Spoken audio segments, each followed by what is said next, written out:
Hello and welcome to the Thoughts on Wrestling podcast.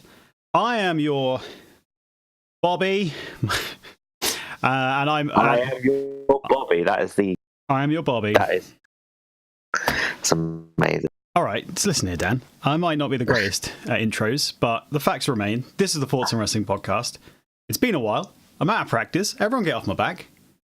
I'm sorry, but I am joined by the human wrestling encyclopedia who's going to drag me through this entire review. Dan. Dan, how are you, sir? I'm very well. How are you? I'm not too bad. Thanks for asking. I've got my lovely orange and mango squash here.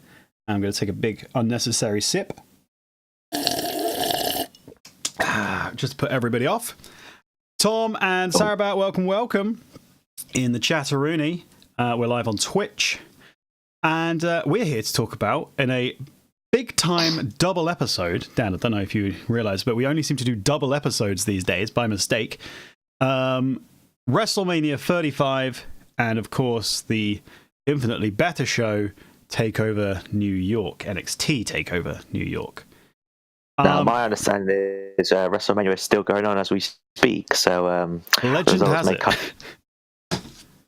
They're still trying to figure out if that ending was a botch or not. Also, Dan is going to talk to us, potentially, if he wants to, about the goings-on at Ring of Honor and New Japan. But we'll... Oh boy, there were some goings-on. Also, did you watch the Hall of Fame? I did, actually. Yes, I did. Okay, other than the Bret Hart thing, did anything notable happen? Because obviously, Bobby... full disclaimer, I don't watch wrestling very much anymore. I'm really sorry, but quite frankly, it's not that fun. But I come in for the big time events like NXT and WrestleMania. So I don't have time to watch Hall of Fame. But Dan, did anything interesting happen at the Hall of Fame? Not really. It was obviously the Bret Hart thing was the only major news story. Yeah, I'm sure everyone knows about that. Basically, some utter chode ran into the ring, tackled Bret Hart, and got punched in the face and beaten up by every wrestler in the vicinity. Yes, that was a very very weird situation. Watching it live as well, when the camera just blacks out and you don't know what's going on. It was it was very weird, but I'm glad everyone's okay, and I'm glad the guy got punched in the face for it. Yes, absolutely. Don't get in the fucking ring, you dickheads, is basically my message. Leave it to the professionals. Well, actually, apparently he was a amateur mixed martial arts fighter. Well, so it doesn't matter. He's not employed by the WWE, so get the fuck out. Stop being a bellend. And as Tom rightly points out in the chat, go Dash Wilder. Who, if you've seen the certain angles of the videos of the event, he gets in a few big-time uppercuts after they get him out of the ring, which is fantastic. I knew there was a reason I liked the Revival, other than just their brilliant wrestling, and it turns out it's that Dash Wilder beats up random bellends who get in the ring. So that's pretty tippy-toppy. Before we get into the meat of the episode, tell me all about Ring of Honor. Go for it. Hit me with the highlights. Because I didn't watch it. Let me see. So the first half was a bit meh. Let me put it that way. Basically, anything that Ring of Honor did was not that good, including bringing in 2 former WWE employees. No. One who's 7 foot tall, and you can't teach that. Yeah, teaching height has always been difficult. I know. And the other one is a certified knob. I mean, sorry. Yeah, what the hell are they thinking, bringing them to the cast? Are those guys, actually in the company? Is it, they're there? I don't know. I don't think they're signed. I think they are... I don't know what the situation is, but it was a weird thing. They weren't even shown on camera. That was the thing. So what happened was, it was after the big 4-way tag for both the Ring of Honor and New Japan tag titles, where the Grizz of Destiny won, and then you just see Enzo in the background, and the camera just cuts it. You sort of keep seeing him all the time, and he's like hear the crowd, big commotion, so they don't actually see it. So you have to, and people online put videos on it, and it's just they just come out, they start throwing punches at the Briscoes. Bully Ray comes out, gets involved, and it's just very weird. And it was very weird, especially it was like half an hour, 45 minutes after the Bret Hart incident happened. So it's a work. You reckon? Oh yeah, it was. Because there was no security came after them. Oh yeah, I suppose that makes sense. I still get flashbacks to when was it? Was it WrestleMania? Was it last year? Was it? When did no, it was the year before. When 2 years ago at WrestleMania, when Mojo Rawley won the Andre the Giant Battle Memorial Trophy big statue award thing. And what's his face? That football player got in that. Rob Gronkowski. Yeah, he climbed over the barrier, and that one female security guard was having fucking none of it. She was like, "You sir need to leave," and he was like, "God damn it, I'm employed here today. Leave me be. I need to get in the ring and attack Jinder Mahal." I think it was Jinder Mahal, right? Yes, it was. Yes. Memory of a goldfish, but good when it comes to wrestling, apparently. Okay, so basically, the Ring of Honor stuff was a bit turd. Yes. But... And we got to... Yes, but the New Japan stuff was pretty damn good, especially the Kota Ibushi Tetsuya Naito match, which was... My only one complaint is they need to stop getting dropped on their fucking neck, because one of them is going to get paralyzed. So they sure do love being dropped on their necks. It is it's their lifestyle choices. So yeah, that match was good. What else? There was the Okada and your favorite wrestler of all time, Jay White, for the New Japan World Title. Yeah, and the best result ever happened. Okada won. Yes. Thus is champion. Yes, that is. Yeah, sorry, I thought you were going to say something then, Rob. Yes, well, it is very champion. I'm not going to lie. I've got the results up on Wikipedia, and I realised it just says Okada defeated Jay White, but it doesn't mention any sort of disqualification anywhere in the. So I was like, oh shit, what if he won by disqualification and he's not actually champion and I'm celebrating something that didn't happen? No, trust me, I saw it with my own eyes. He became the world champion. That's all right then, because quite frankly, I do not buy into Jay White at all. Although granted, maybe I haven't just seen enough of him. Although I did see him wrestle live, so maybe get off my back, everyone. But how about that? Now he's a star. He comes out as a star. So what, literally, he's in like a Mario Kart star costume, or what? What's going on there? He works for New Japan, and Japan have that sort of Mario Kart. Oh, they do have that. They have the linkage, and they have the budget for it. Okay. Okay, go for it, mate. No, I was going to say So it was a good show, but like for the Madison Square Garden. And how it's like the first non-WWE show since the 60s, I think it was. Yeah, it didn't leave a good impression.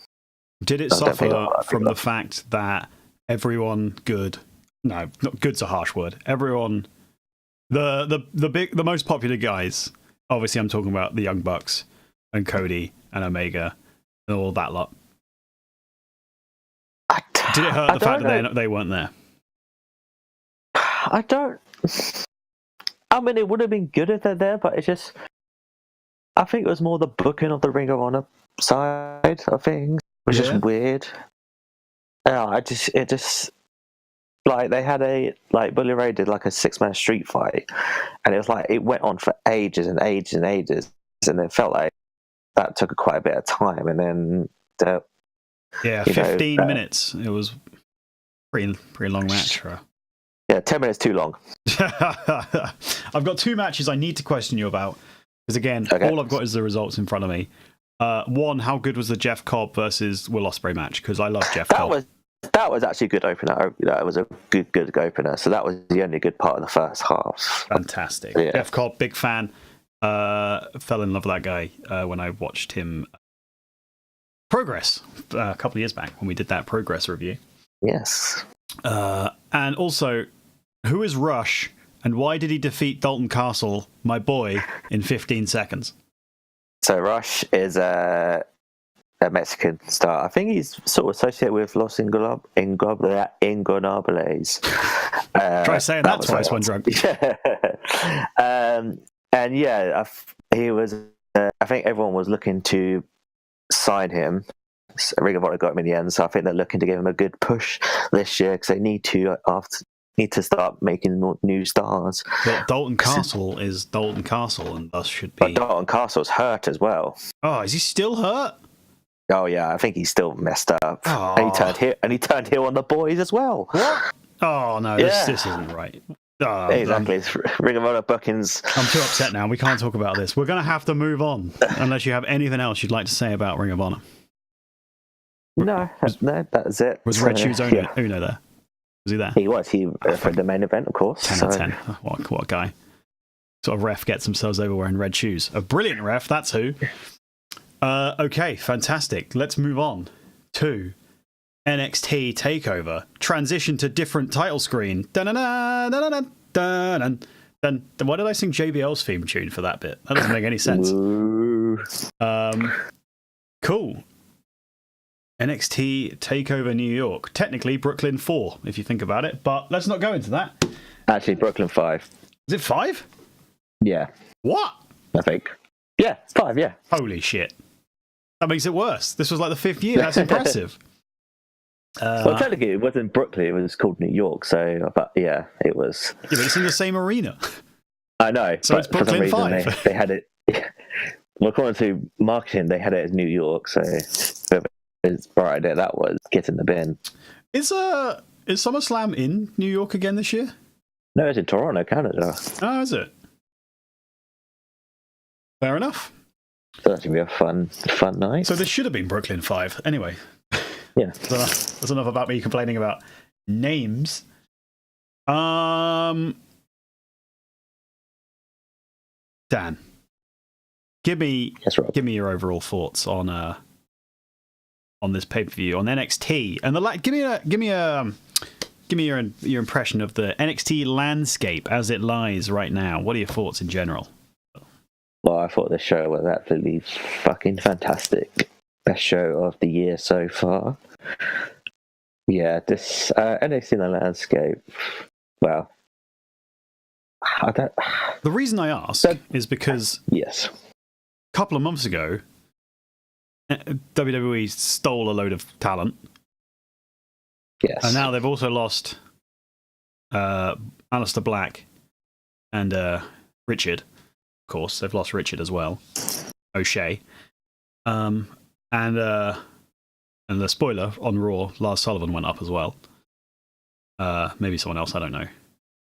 But yeah, are you happy? Because obviously NXT was a great show. Because spoiler, it always is.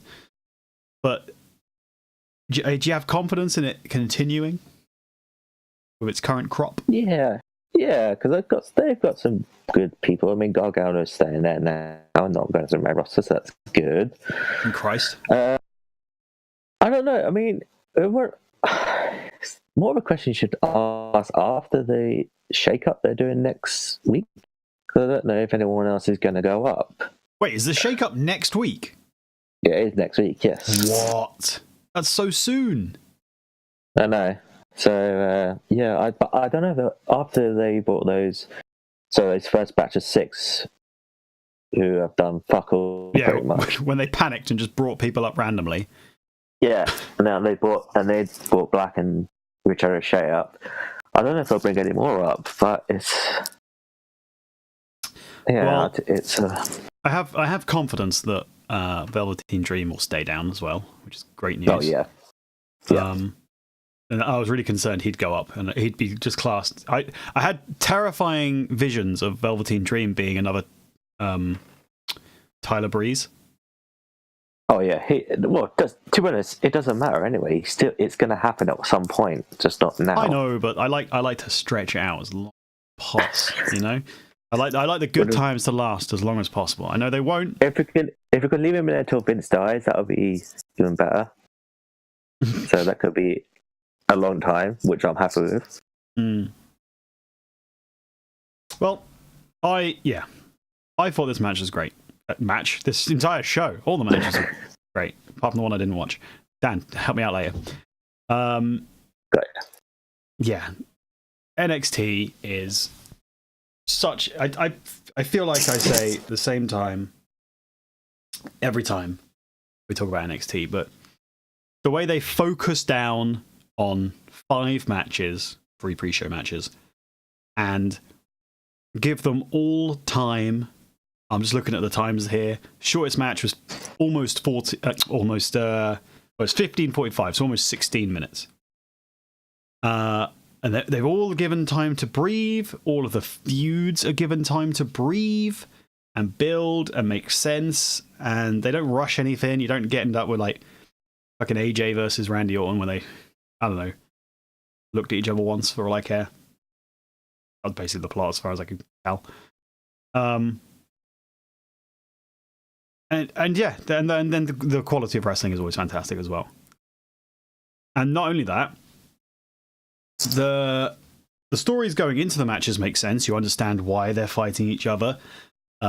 You understand if there's hatred or distrust or whatever the circumstances.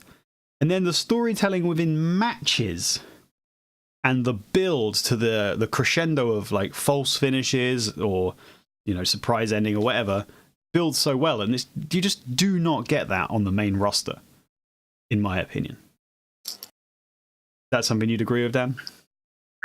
Absolutely. Yeah, these guys at NXT, they got their shit together. I mean, I think it's because they don't have 50 writers writing for like, and these writers actually know wrestling, and these agents know proper actual wrestling and know how to build a match, build a story. And even if when they have like circumstances, Tommaso Ciampa's neck injury, they still found a actual good story for the main event. How they got there on short notice. Exactly. They built that. So... Yeah, you're absolutely right, actually, because everything I was just saying was about long-term booking. But actually, on the 20th of March, that's when the TV episode went out. God, it's lovely having Wikipedia in front of you. That's when Gargano had to drop the belt. Ciampa. Who did I say? I said Gargano. Gargano didn't have to drop the belt. He didn't have the belt. Yeah, Ciampa had to drop the belt. And they set up a fatal 5-way to get the winner. Crack on, big match at Mania Takeover. Simple. They book everything so neatly. Also, they're really good at video packages, because the opening video package always gets me so fucking hyped. Unlike the WrestleMania one, where they were fucking quoting all sorts of bollocks. Just give me some rock music and some hard punching and I'm in. Hit me. Yes, it's nice to hear Disturbed on TV. Oh, what do you... So, Slipknot. Oh. They're the new... the band for the NXT's promo packages. Opening. What? You're a big Slippers fan, aren't you? You love Slippers. I love a good old Slippers. Love a pair of Slippers, as well as Slipknot. I haven't watched NXT from this week, so I need to see if they actually put the new video in yet, see what it's like. But I'm sure it's going to sound and look bloody brilliant as it always are. So it's got a lot of like intensity behind it. It's got a lot of. I love it. Oomph. I love it. One negative I will say before we crack on into the first match, which was War Raiders versus Richard O'Shea and Aleister Black. Is that I just found the crowd were way too darkly lit, or a better way of putting it is they weren't lit.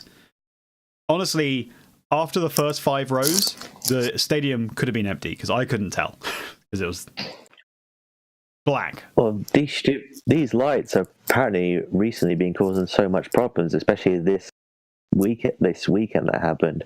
Literally, Takeover, Mania, and Raw.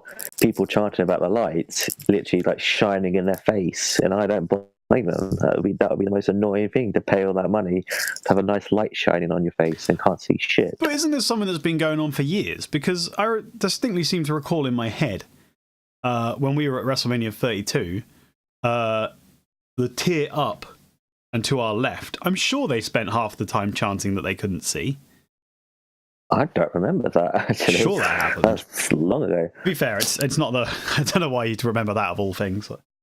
You're probably more likely to focus on the matches rather than crowd chants. But yeah, I'm sure they every year they seem to have problems with a section of the crowd who are like fucked over by lighting systems and stuff.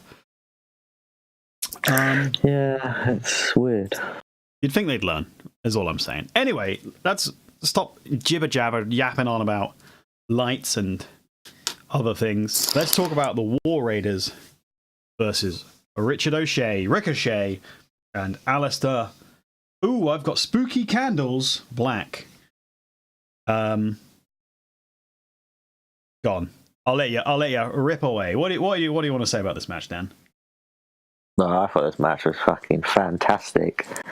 Great opener as always. I love how NXT just have fantastic openers to make a show like the first match of the show, and you're ready for like the remainder of the show. It's great, and all four guys are fantastic. Obviously, Alistair Black, great. Richard O'Shea, amazing. War Raiders, fantastic tag team. Yeah, just so good, so good. Yeah, I agree. NXT do have a brilliant way of booking opening matches, opening exchanges. I think there's only... Was it a couple of takeovers ago? They had a surprise Matt Riddle versus Ono match, Cassius Ono. Yes. And I think that... The War Games one, yeah. Yeah, I mean, that was a... I mean, I know he won in a surprise, like, 3 seconds. But that was probably the closest to a bad opening match they've had. But because normally they just, like... knock it out of the park. But in general, I could say that about tag team matches in NXT. I think it's fair to say that the NXT tag team division has been phenomenal for, like, what, 5 years? Basically, since, well,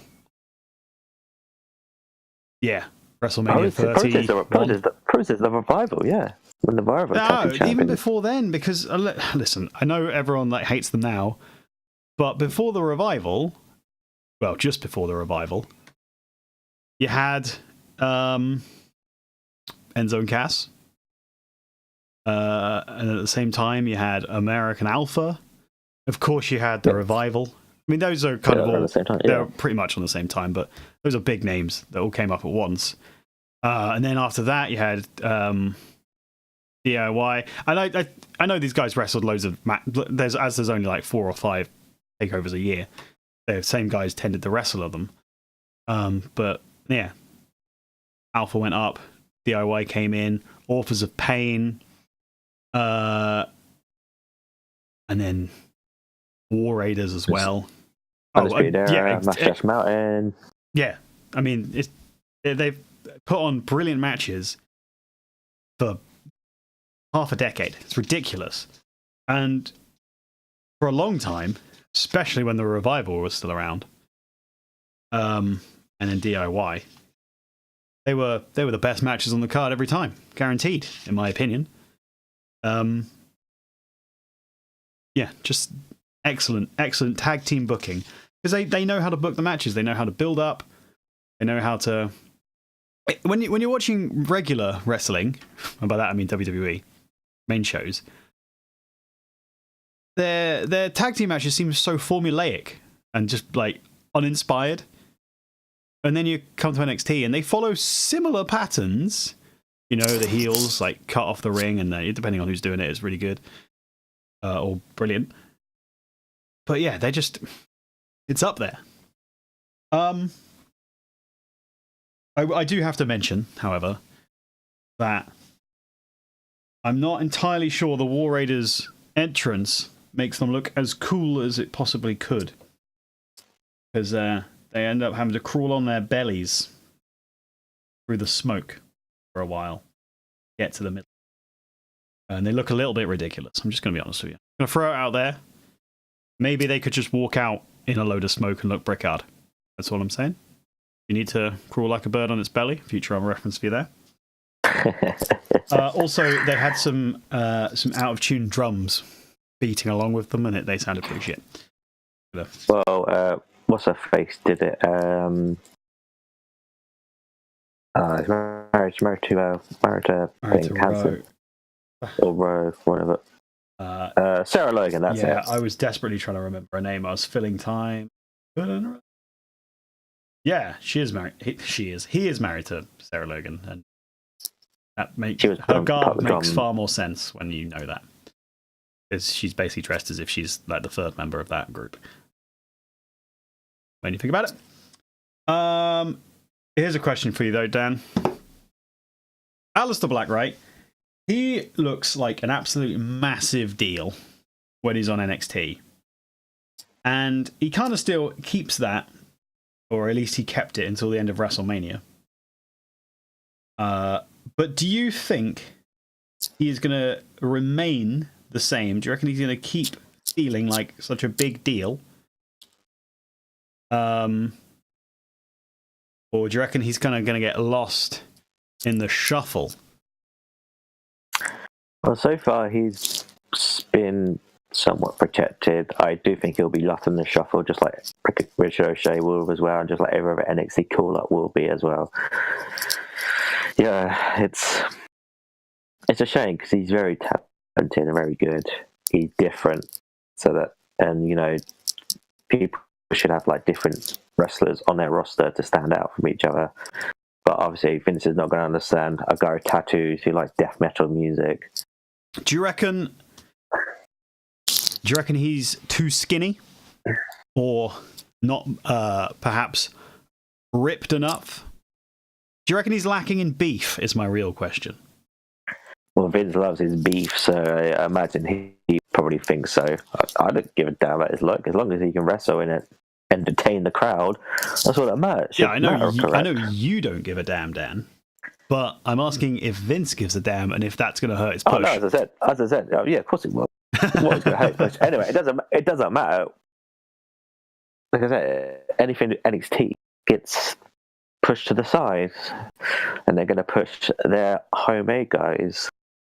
You've got to keep space for Randy Orton, I suppose. Dan, here's a question for you though, because what is the story behind, as a guy who doesn't watch wrestling as much as he should, what's the story between Richard O'Shea and Aleister Black teaming up? Is it just because they're NXT guys and they did it on the main roster? They're NXT guys and they know each other from the independents, so that's really it. Okay. I think because those guys put together the Dusty Classic, that was why, and they just sort of carried it on from there. Okay, fair enough. That makes sense. I'll allow it. Mauro Ranallo did have a brilliant line. He said they display more chemistry than Bradley Cooper and Lady Gaga. Just in case anyone missed that one, I thought that was a pretty top line. The opening exchange featured, I really enjoyed this, multiple standoff exchanges between Aleister Black and Rowe. It kind of brought everyone onto the same level, even though, you know, maybe in your mind you thought Black would be higher, Ricochet would be higher, but it made everyone, yeah, like I say, it would put them on the same level, which I thought was really good because it meant you started to buy into the idea that anyone could win at any time when they're evenly matched and they're just really good people wrestling each other. Also, there was a shit ton of tandem tag team offense, which I also very much enjoy. Yes. I'm going to switch page to my next page of notes. Oh, yeah. What the hell was with that Richard O'Shea? Sorry, I'll stop calling it Ricochet. I'll stop calling it Richard O'Shea. I'll drag that joke into the ground if I'm not too careful. / definitely already have. Flipping fall away slam from Ricochet to Hanson. Holy shit. That's impressive. He's a big boy, that Hanson. He definitely is a big boy. And once again, I've just got a note here saying Hanson's handspring elbow is both ridiculous and awesome. He's so athletic for the size, isn't he? Yeah. I did very much enjoy all of his handstands and handsprings and cartwheels and all sorts, especially against Ricochet. And again, I just have to mention that 30% of Rowe's offense is him just throwing Hansen into people. Needed to point it out. And finally, I've got a note here. It was me. You know, there was the count out spot where there was a couple of flips and a cannonball sort of thing from the top from Hansen. Who the hell was the legal man in that entire exchange? Because I didn't have a goddamn clue.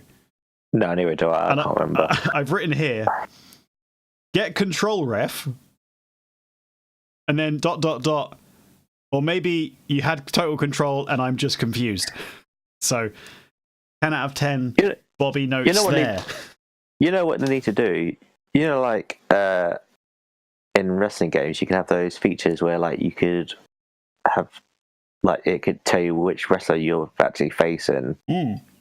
On the screen, they should have a graphic say who tell actually everyone who the legal man is. Oh, that'd be brilliant. That'd be brilliant. I'd love that. And then the ref, it should be on the big screen as well on the Titantron, so the ref can always just look up and go, hang on a second. Yes. You're not a legal man. Get out of here, you scamp. Brilliant near falls towards the end of the match. There was a black mask and a shooting star press, which, not going to lie, had me going. I was convinced that... bounced off the roof off that shooting star, which was ridiculous. I was convinced that Ricochet and Black would win one of the tag team titles this weekend. Obviously, they ended up winning neither. But yeah, so I was ready. I was ready to buy in to that, and a black mask and then a shooting star press. Holy shit, nuts! How they kick out of that? Ricochet missed the 630 and looked like he hurt himself after that, which was that fucking hurt me. Don't know about you. Jesus. I know, but still, it looked fine. But I don't know if it's. Yeah, I don't know. But he seems fine because he wrestled the next. I had a day off, didn't he? So he's all right. Yeah. He's an indie folk. He can do that for weeks.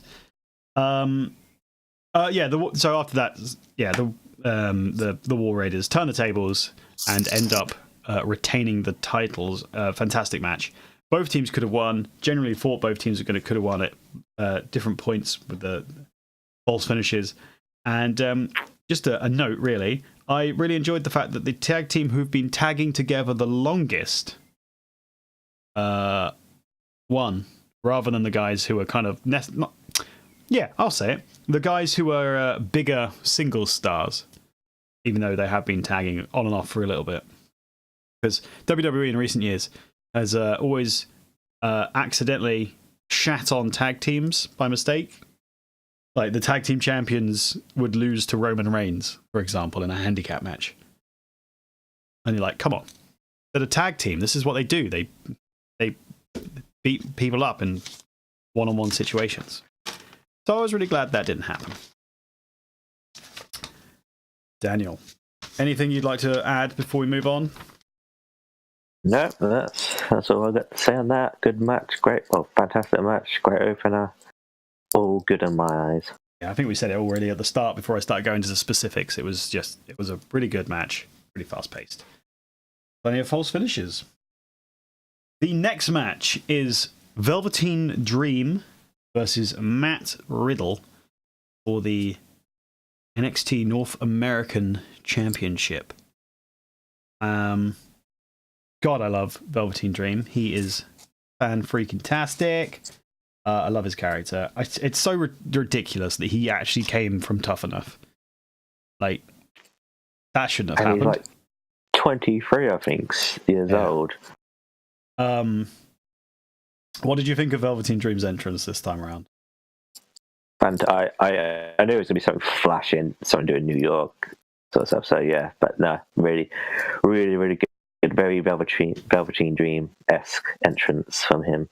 Yeah, so he came out on a throne carried by four dudes. dressed at somewhat as the Statue of Liberty, which was, and just doing his poses. Pretty good stuff. Yeah, Velveteen Dream is all character. Well, actually, he's not all character because that implies he can't wrestle because he's a brilliant wrestler as well. But he's got his character down to a T, and he is very, very entertaining. I'm also very much enjoying the fact that the North American Championship is the working man's title, and it trades hands far more regularly than the main NXT title. It's the IC title of NXT, basically, isn't it? That is correct.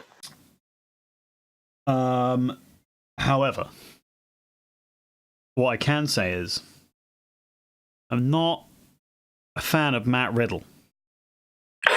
Now, hear me out. Hear me out, because that's a statement. Because Matt Riddle is undeniably brilliant in the ring.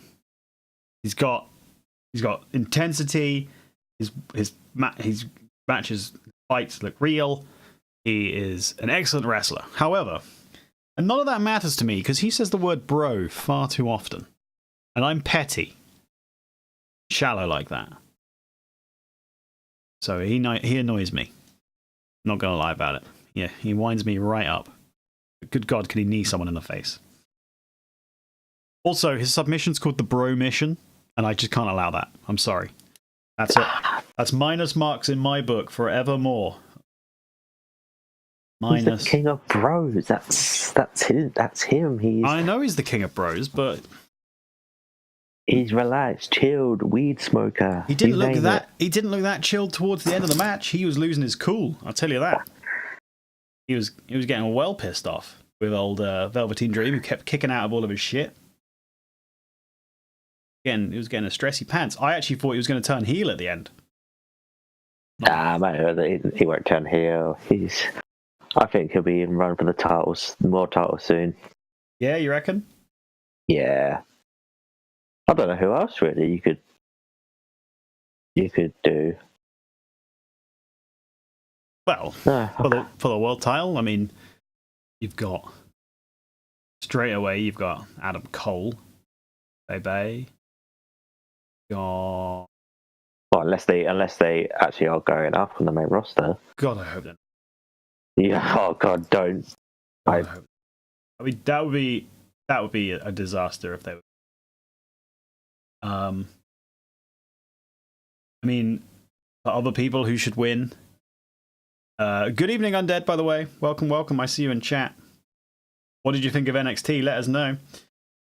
We're talking about obviously Velveteen Dream versus Matt Riddle. Tyler Bate should go up for the main title as well. He deserves it. Trent Seven as well. Nah, they'll send UK brand to establish that more. Fuck it. Fuck the UK brand. Come on to NXT. Yeah, I suppose you're right. He probably will be moving over to world title pretty sharpish. How long do you reckon Gargano is going to stay on NXT then? A couple of months? Couple of takeovers? Yeah, maybe. Then maybe SummerSlam comes up. Maybe. Yeah, I don't know. Got to be sometime soon. You know who would be really good in NXT? Buddy Murphy. Get him back down. Well, Rob, I have spoilers for you. He does make an appearance in the TV taping last night for one match. Again, the Dream. Does he? Yeah. Oh, I hope that's. Yeah, I hope that's permanent. There was a video at WrestleMania where Dream just like takes the piss out of Buddy Murphy. Buddy Murphy hears it, and then it's like, I think that's how they use it to like build the match up. So yeah. Yeah. Buddy Murphy back in NXT. Good. Glad. I mean, it's only for the one appearance. Oh, I hope not. I hope they're going to put him down there. Because I like Buddy Murphy. Always did. Well, actually, you know who should go back down there? Tyler Breeze. Yeah. God, he should. Or Tyler Breeze. You know who would be in a great tag team with Tyler Breeze? If Tyler Breeze built up his reputation again? Velveteen Dream. Ooh. Hmm? But he's not. But Tyler Breeze's not a model anymore, so I don't even know what Tyler Breeze's gimmick is anymore. He can become a model again. When you got looks that good, you can become a model again in a second. That is true. So maybe Velveteen Dream can help him become a model again. There you go. There's your story. You're welcome. Oh, Rob. And then they're going to need some stupid names, so they're going to be called Dream Breeze. Dream Breeze. Breeze Dream. Yeah, Dream Breeze. Dreezy. Dreezy. Tyler Teen. Velveteen Breeze. Oh, it would just be some Velveteen Breeze. So, yeah. But they're really shit at putting those together. A couple of highlights I want to say from going back to the match at hand. Dream versus Matt Riddle. A couple of really good spots that I've noted down here that I just want to mention. Back-to-back test of strength. So the regular test of strength where they're looking at each other, holding each other's hands, looking into each other's eyes. They kind of got into that position, but backwards, so the hands and arms are going over their back. And then they transitioned from that into an armbar performed by Matt Riddle. Holy shit, smooth as. Like I say, I may not be a fan of Matt Riddle saying bro all the goddamn time, but he's a good old wrestler. Dream hulking up was pretty funny as well. I guess he still does that.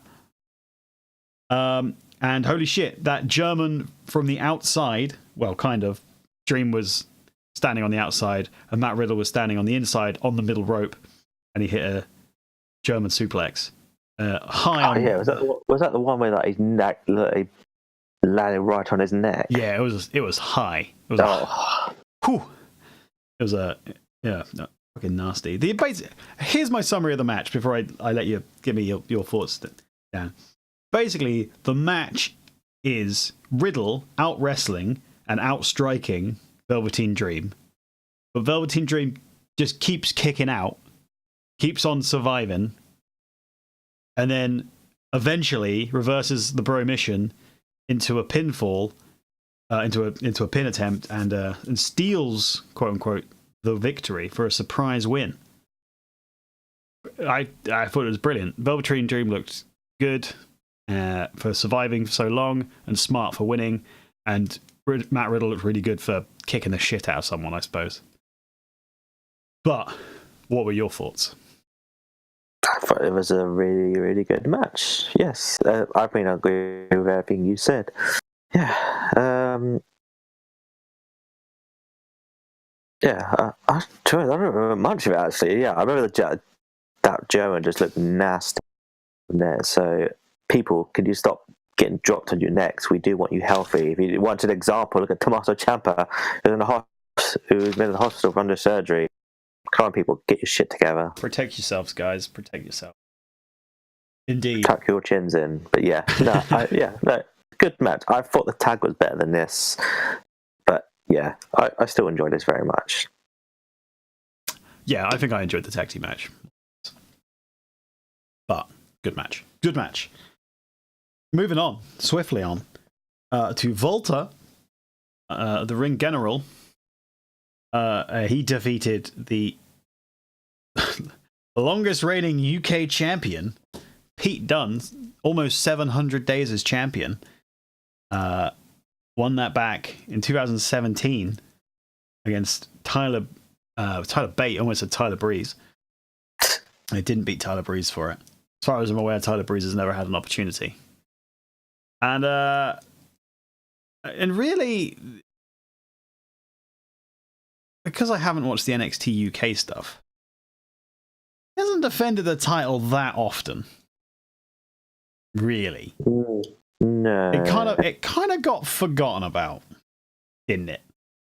Because when they first brought the title in, yeah, definitely. I think it was like until the UK brand came, and it's like they have started to defend it sort of regularly, but not like properly regular, like weekly. Because when after the first tournament, obviously Tyler Bate won, and then like on NXT TV and the NXT takeovers, there was a decent amount of UK stuff. I mean, to be honest, it was mostly Bate and Dunn, and also Trent Seven was there. And there were some really good matches for the title including a match of the year on Takeover, and then suddenly they just stopped appearing. And then they did a reboot, we'll call it, of the UK tournament, which wasn't as good, and we went. And then they started the UK brand, and I haven't watched any of it, honest. And so it's really good to see the UK title back on Takeover. I've missed it because, damn it, the European guys, because it's not just English guys or UK guys, are really bloody good. They put on good matches in a different style as well. That's the thing I like. There is a similar indie sort of style, we'll say, but it's different, and I really like it. I don't know too much about Volta though. Apart from the fact that he chops the shit out of people. And it looks fucking painful. Would you get chopped by him for £100, Rob? Would I get chopped for over £100? Yeah. What is that? Is that like £101? What are you offering me? No, £100 to take a chop from Walter. You said over £100. Yeah, £100 for one chop from Walter. Yeah. Ooh.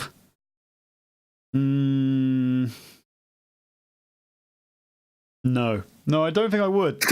No, I really don't think I would. I think that shit would hurt too fucking much. I'll take a chop for 250. How about that? If you can organise that, that'd be great. Thanks very much. So if everyone would like to donate to Rob's channel, or however we do this, for the Walter Chop Fund, I will take him to a UK NXT show, and then we'll get that shit sorted, and we'll get it on camera. All right, thanks, Dan. I appreciate that. Walter, if you're listening, I will give you 50 of those pounds to pretend to chop me. It's your deal. And I'll give you an extra 100 to actually chop the shit out of him. Wow, Dan. Why the hostility? I just want to see someone in pain. Well, does it have to be me? Could it not be Pete Dunne? Because he looked like he was fucking hurting at times after those chops. So it looked like genuine moment, like flinches of like actual pain and then he had to like hulk himself back up a bit. I'm not surprised at those chops. They're brutal. Like fucking hell. Wrestling is bonkers sometimes. It's like a fake. It's a fake scripted event, and every so often they just like fucking clobber each other. You're like, what are you guys doing? Not real. Stop hurting each other, you fools. The story of this match is basically that Volta is brickard and will kick the shit out of Pete Dunne. And Pete Dunne's retaliation or form of attack is to repeatedly go after Volta's fingers, which I think is a really sound strategy, actually. Because it's similar to... You know how it doesn't matter how big you are, you get kicked in the dick, or in the nuts specifically, you're going down, right? As we learned from the Universal title match at WrestleMania. More on that later. Pulling your fingers apart fucking hurts. I don't know if anyone listening wants to just split your fingers right down the middle, so you've got two on each side, and just try and push your fingers apart and pull them apart. That starts to hurt pretty sharpish. Okay, stop doing it now, everybody, because I know you'll all take it too far, you crazy bastards. So that's a bloody sound strategy. Just go after those fingers and hurt it. And like try and stop him. I mean, it didn't work, because every time he did it, he basically got chopped back in anyway, but, it was a good strat. And really, it was a case of Pete Dunne beat himself, let's be honest about it. He He climbed up to the top rope for no reason and basically put himself in prime powerbomb positioning. Amateur. Bloody amateur. Yeah. Absolutely beat himself. And then Walter became suddenly very obsessed with doing a big splash. Big snooker splash. But, Jesus Christ, I wouldn't want that man landing on me. Big boy. Rob, how much for you to take a splash from Walter? I'd much prefer to take a big splash from Walter than one of his chops. Because the big splash is protected. Protected move. You don't land fully on him. He's not actually landing on him completely. Landing over him, but not all the weight's going on. A chop is just a full-on chop. And what if I paid him off saying to make it look real and actually squash you? Well, if you're paying him off to actually hurt me, then I'm going to make it a cool grand at minimum. I don't want him crushing me. That's not something I'm into. That's not something I want. But thanks all the same. I appreciate the offer. What did you think of the match, Dan? I thought it was a good match. Really good match. The crowd seemed a bit not into it at first, and then in the end they got into it, but I think it's because they don't really understand Walter's sort of style, and well, I don't know. They knew who he was, but I don't know if they understood. I don't know. It was like a weird thing. I was expecting the crowd to go actually bonkers the entire match, and it's like you heard like bits obviously when Walter chopped Pete and people go for the fingers and all that. And obviously in the end where he got powerbomb off the top rope and the big splash, that's where the crowd pretty much was at its highest. But it's just, yeah, it was a weird thing. But I really enjoyed the match. I really liked it. Well, I've said this before, but I do think the crowds at NXT Takeover events around the big pay-per-views are a bit weird. Because they come as part of the travel package, people get them. People get a travel package and go, oh, cool, I'll go to NXT as well. And then they kind of just sit there. And because do you remember, like NXT crowds are nowhere near as hot as they used to be like 3 years ago or longer, because they used to be like rabid almost. Do you remember? Yeah. And now, yeah, they're not quite as up there. They're not as tame as like WWE crowds normally. Don't get me wrong, but they are. They're not as hot as they used to. And what comes with the fact that it's a different type of crowd is that, yeah, you get people who don't quite know who Pete Dunne is still because they don't watch UK wrestling and the UK NXT show, and they'll probably be even less knowledgeable about Walter because, like I say, I don't know who he is. I only know he turned up at the Blackpool event and Nigel McGuinness shat his pants. And then he chopped the shit out of some people. So and I know he's booked as a threat to Pete Dunne's title, and he obviously won it. He's a big deal. But yeah, I think that does affect crowds. Personally, I didn't really notice the crowd being quieter. Every time Pete Dunne tried to make a comeback by going for the fingers, they seemed to be behind it straight away. Maybe it's my TV, because my TV is weird sometimes with the sound, so sometimes I struggle to hear what a crowd chant or anything like that. So I don't know. Maybe that was it. But I can never hear crowd chants. I spent my entire time during WrestleMania going, "What are they?" I felt like an old woman. What are they saying? What are those kids yelling about? But yeah, no, good match. Pete Dunne beat himself in the end. It was a bit silly. Walter looks like a beast, but still human at the same time because, you know, Pete Dunne rocked him a few times with his forearms and kicks and stuff, and, you know, he proved that his finger work was working as well. And I like that as well because I hate it when they book someone as completely unstoppable, because eventually they have to fall from grace and then start losing more and more. And then before you know it, you're Asuka. You lose all the time. what I'm saying. Yeah. You get eliminated by fucking Sarah Logan or whatever. Anything else you want to say about this match, or shall we mosey on? Yes, yeah, mosey on. But yeah. Brilliant. Right, let's talk about the women's championship match. I'm going to be honest with everybody. I haven't actually watched this match. My viewing schedule for wrestling this week has been pretty shoddy. I've watched most of NXT Takeover on my phone, my headphone. I just never quite got round to fitting this one in, but I'll give you the lineup, and then Dan's going to tell us all about it. Shayna Baszler, the champion, versus Bianca Belair, Kairi Sane, somebody else, Lo Shiari, who I do not know because I am not the wrestling nerd that I used to be. Is she one of the pirate princesses?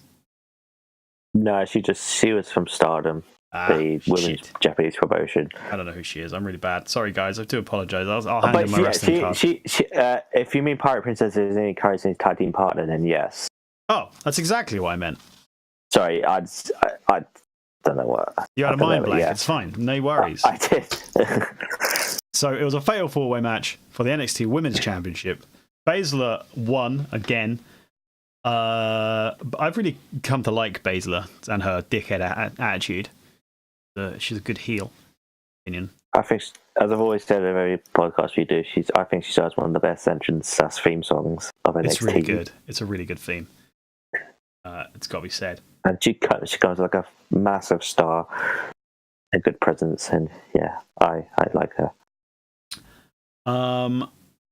What happened in this match? Well, it was your typical four-way where pretty much they clear the ring for two people, they fight, and then the other two come in, do the same thing like that. Io Shirai and Kairi Sane had a little quick match there. A little scrap. Yeah.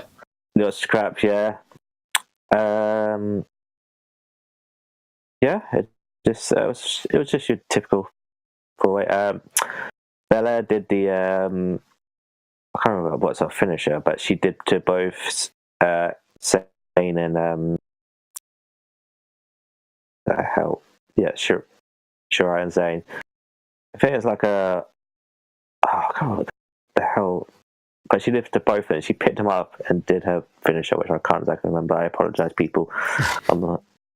But hey, yeah, at least you saw it. You're forgetting it, but at least you saw it. So I won't criticise. That was very, very, very impressive. Crowd came alive for that, and then Baszler locked in the Clover Clutch, I think it's called, yes, and submitted her for the second takeover in a row. So once again, Becky Lynch falls to Shayna Baszler, and she retains the title.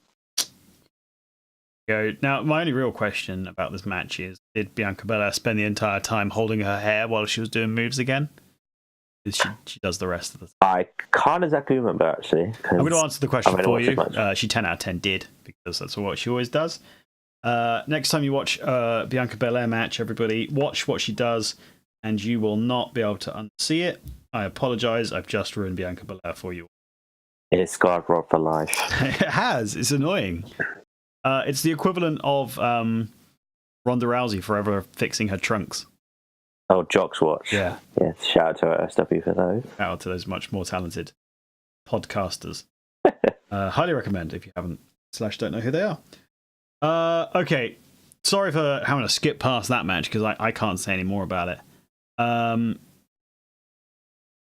Yeah. Didn't watch it. I'm really sorry, everybody. What a bad person I am. I was kind of hoping Dan and Ross were going to be able to cover me on that one. Ross is unfortunately ill, and so I got shown up and looked like a fool. Never mind. Let's talk about the main event, the 2 out of 3 falls match between Jonny Gargano and Adam Cole. Baby. Yeah, I was waiting. Yeah. Sad that Ciampa's injured again, unfortunately. He's been on fire since he came back. Had a brilliant feud with Gargano, and sort of rekindled the friendship very briefly, kind of. So to have him injured, devastated. But we still get a great match between Adam Cole, and Johnny Gargano. Cole is the heel. Gargano's kind of backface now. I last saw him. I just need to read this. I'm looking through my notes because I like making notes through matches. They help me point out really good spots and help me talking about things on podcasts. And I've got a note here that I remember writing down. So I watched WrestleMania with Ross and our friend Phil McBeardy. That is everybody from the Twitch world. And we watched this match just before the pre-show started. And for some reason, I've written down here. Well, I know why. Why does Phil McBeardy know so much about Tic Tacs? Really distracting and annoying me. He spent a good 5 minutes talking about the calorie content out in Tic Tacs during this match. Driving me up the wall. Couldn't fucking believe it. Anyway, I thought I had to share that with you all. I do apologise. Did you not kick him out of your house or whoever's house you were at? I didn't kick him out. Luckily, he fell asleep during 90% of WrestleMania, so no more Tic Tac conversations for us. That's what happens when you're working on a week for 14 hours sleep, man. Dan, what did you think of this match? I absolutely loved this match. I thought it was fantastic and probably my match of the night and probably match of the weekend. You were going to say year for a second then. You were... Well, actually, to be fair, so far, it probably is a contender match of the year. I don't know about that. There's a match of the year contender later on WrestleMania, if you ask me. I'll give you a clue. It's Baron Corbin versus Kurt Angle. I'm joking. No, really good match.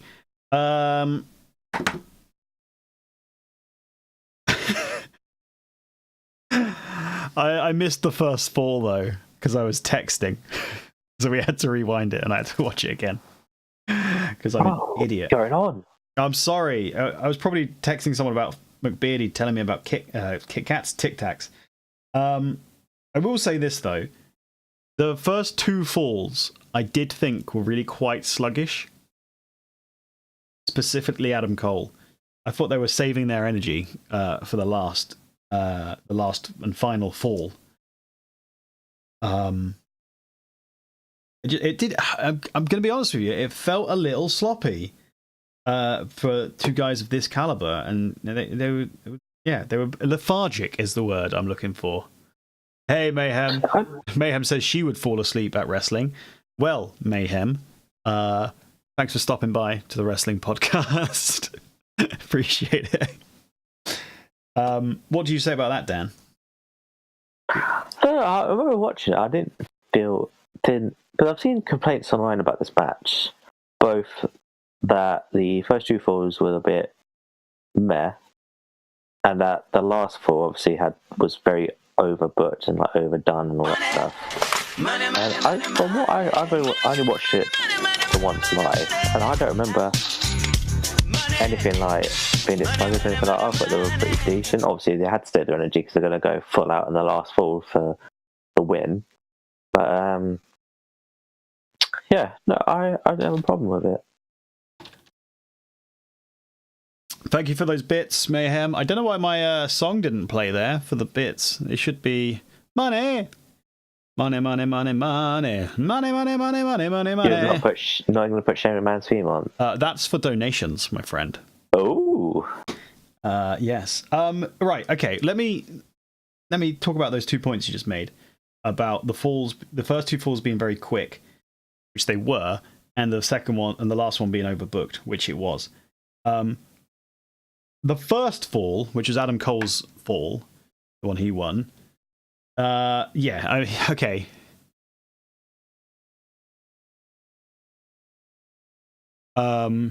It did play? The money song played? I didn't hear it. Well, fair enough, guys. Fair enough. I didn't hear it, but you guys heard it. You also got to hear me sing it as well. The first fall, yeah, you're trained these days that one finisher is never enough to finish a match, especially when it's really quick and early in one. But whatever. The second one, which was the quick tap out, I'm all for that, and it makes sense.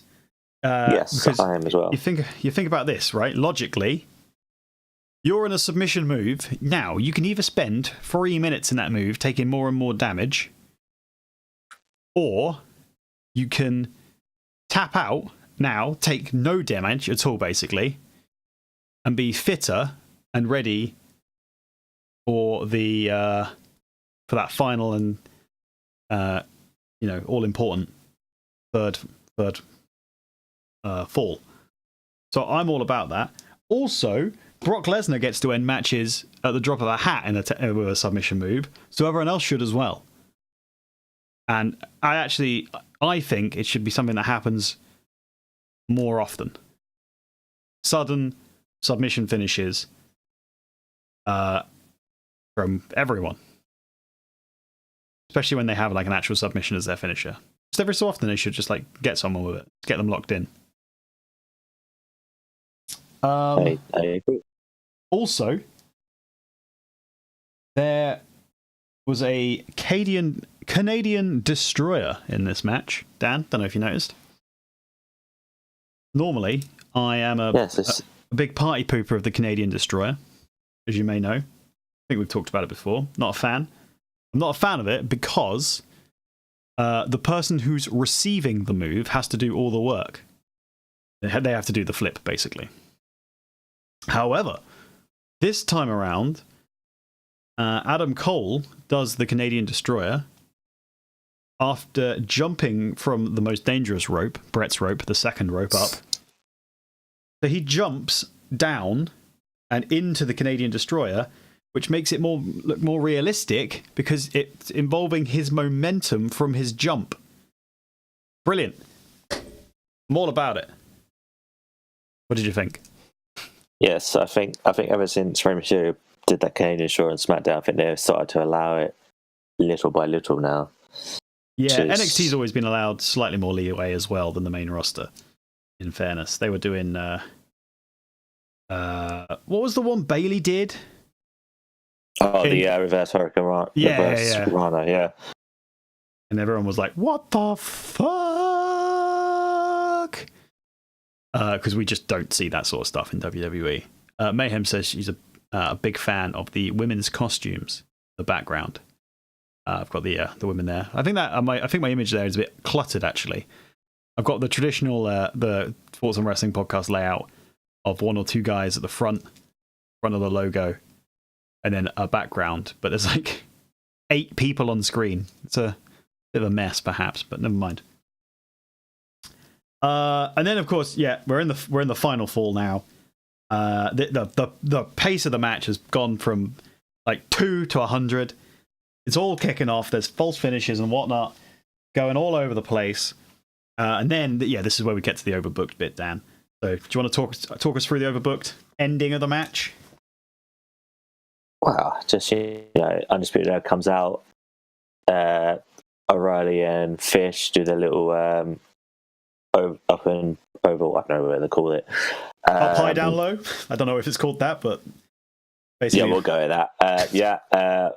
Carl goes to the pin, doesn't get it. He does two super kicks, was it? And then the last shot, running knee for a fantastic near fall. I thought that was going to be the finish because I was predicting Adam Cole winning this match. That didn't work. And then if I remember correctly, just Gargano gets him in the Gargano escape and taps him out. Yeah, absolutely. You missed one thing. There was a ref bump in there as well. You got another ref bump. Yes, yeah, that was it. Yeah, that was the thing about. You can never have interference without a crazy ref bump. Yeah, it was a bit nuts at the end. Yeah, with Undisputed Era interfering, Gargano fighting them off, getting kicked down anyway. Cole went for his finishes, bloody blah, and then the submission. But the crowd were fucking exploding over it. They were They didn't know what was going on, what was up or what was down. Yeah, one thing about the crowd is so at the start of the match, Adam Cole got the biggest reaction and John Gargano got booed. And literally, NXT always find a way to do this, and I applaud them for this. They can turn someone for getting booed to getting cheers at the end of a match. Dude, John Gargano got that is exactly what I've got written down here. I've got here, the crowd was so hot for Adam Cole at the start of the match, and yet by the end of it, they exploded when Gargano made him tap out, which is fucking nuts. And very impressive that they get them to do that, quite frankly. It's absolutely bonkers. It just goes to show how good their booking is, really.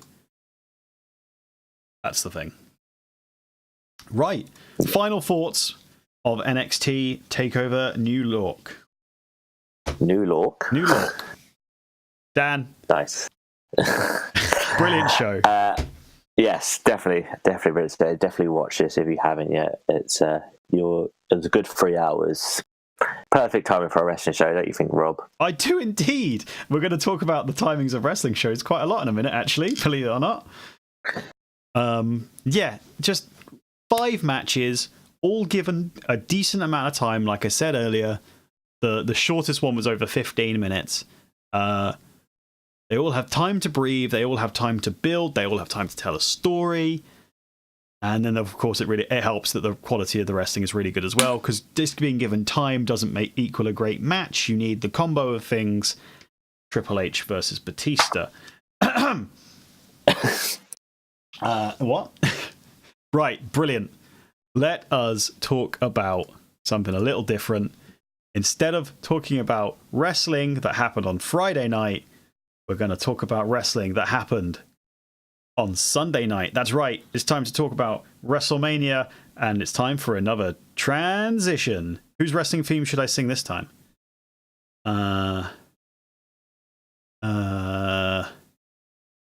If you smell dun, dun, dun, what the Rock dun, dun, dun, is cooking. Down, down, down, down. I'll try to find a funny one for you to do, but then actually, you should try Shane on Max because you love him so much. Well, I was going to, but then I thought he's coming out later, and I'll probably sing the song anyway. That was the first one that came to my head. Money, here comes the money. Right. Speaking of The Rock, I thought he was going to turn up at one point, but we'll get to that as we come to it. Right. Holy Christ. Let's talk about the longest show of all time, WrestleMania. WrestleMania 35, WrestleMania New York. It's the WrestleMania which the women headlined for the first time ever, and I'm actually surprised about how little WWE patted themselves on the back for having women headline, if I'm honest. Mayhem says that Becky Lynch's arms are sexy. Well, Mayhem girl, that's up to you. But I agree. Becky Lynch is an attractive lady. How many bloody matches were on this show, Dan? Well, if you include the pre-show, 16. 17. Ugh. 16 matches. Holy shit. The last time we had 60 matches was bloody WrestleMania 4 for that title tournament, and that was in 3 hours. This was 7.5 hours, Rob. The main show started at midnight. It finished at 5:30 in the morning, UK time. UK time, yeah. Fuck. Jeezy, crazy. Too long. 12 matches on the main card. Too long. And I feel sorry for the people who actually went there, who after the event got stuck in New Jersey because New Jersey Transit decided to stop running at a certain point because they blamed WWE. WWE blames them for not running, so people got stranding in the rain for like a good few hours. So thank God I wasn't there. Yeah, Christ. Do you remember when we saw WrestleMania 32 in Dallas, and like Roman Reigns music hit, and we were like out the door before like the second dun, dun, Da-da. We had a coach to get, Yeah, we were just fucking legged it to a coach and got back to the hotel. We were like, we're fucking sick of this shit. We want to go home. And we thought that was long, jeez. Right, okay, let's breeze really quickly through the pre-show, because as my usual policy is, if it's on the pre-show, normally I don't watch it. I happen to have watched this. But if it's on the pre-show, I don't care about it, because WWE doesn't care about it. Dan, what did you think of the Cruiserweight title match? It was alright. Absolutely. I didn't realize that Tony Nese had a running knee called the running Nese. That's funny. Buddy Murphy lost. Bad. Sad about that. But if he's doing other things, 10 out of 10.